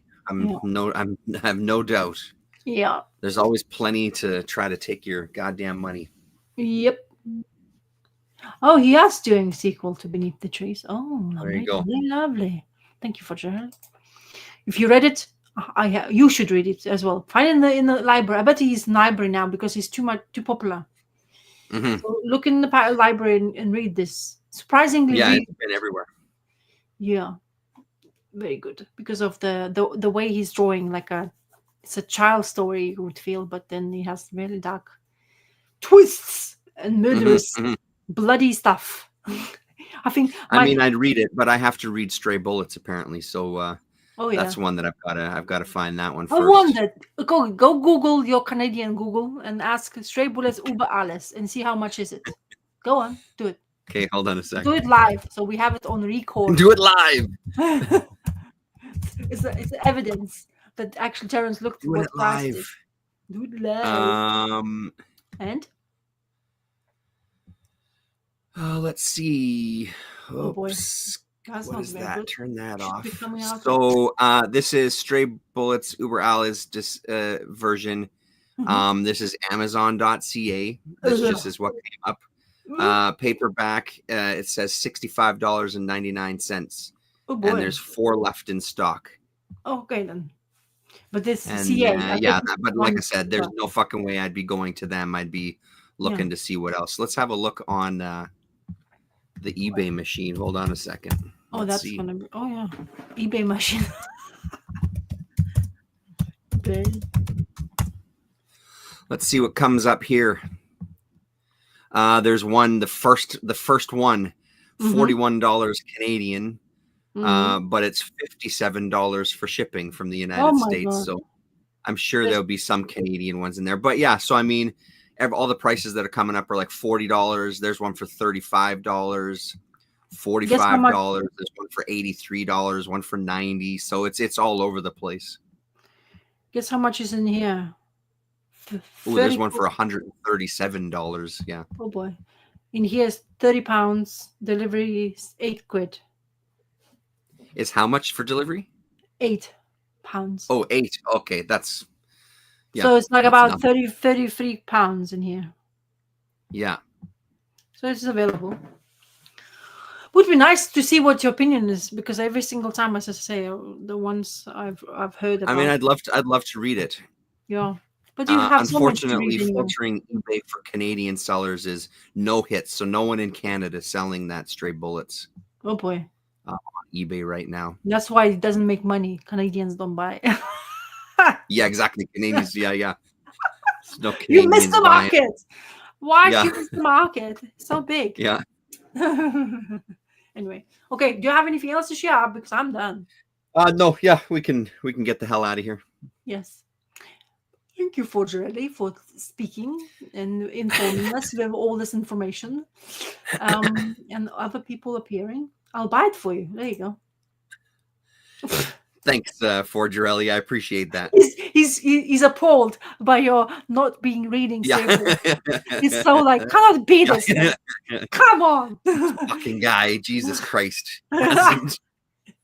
Can't believe you haven't read it.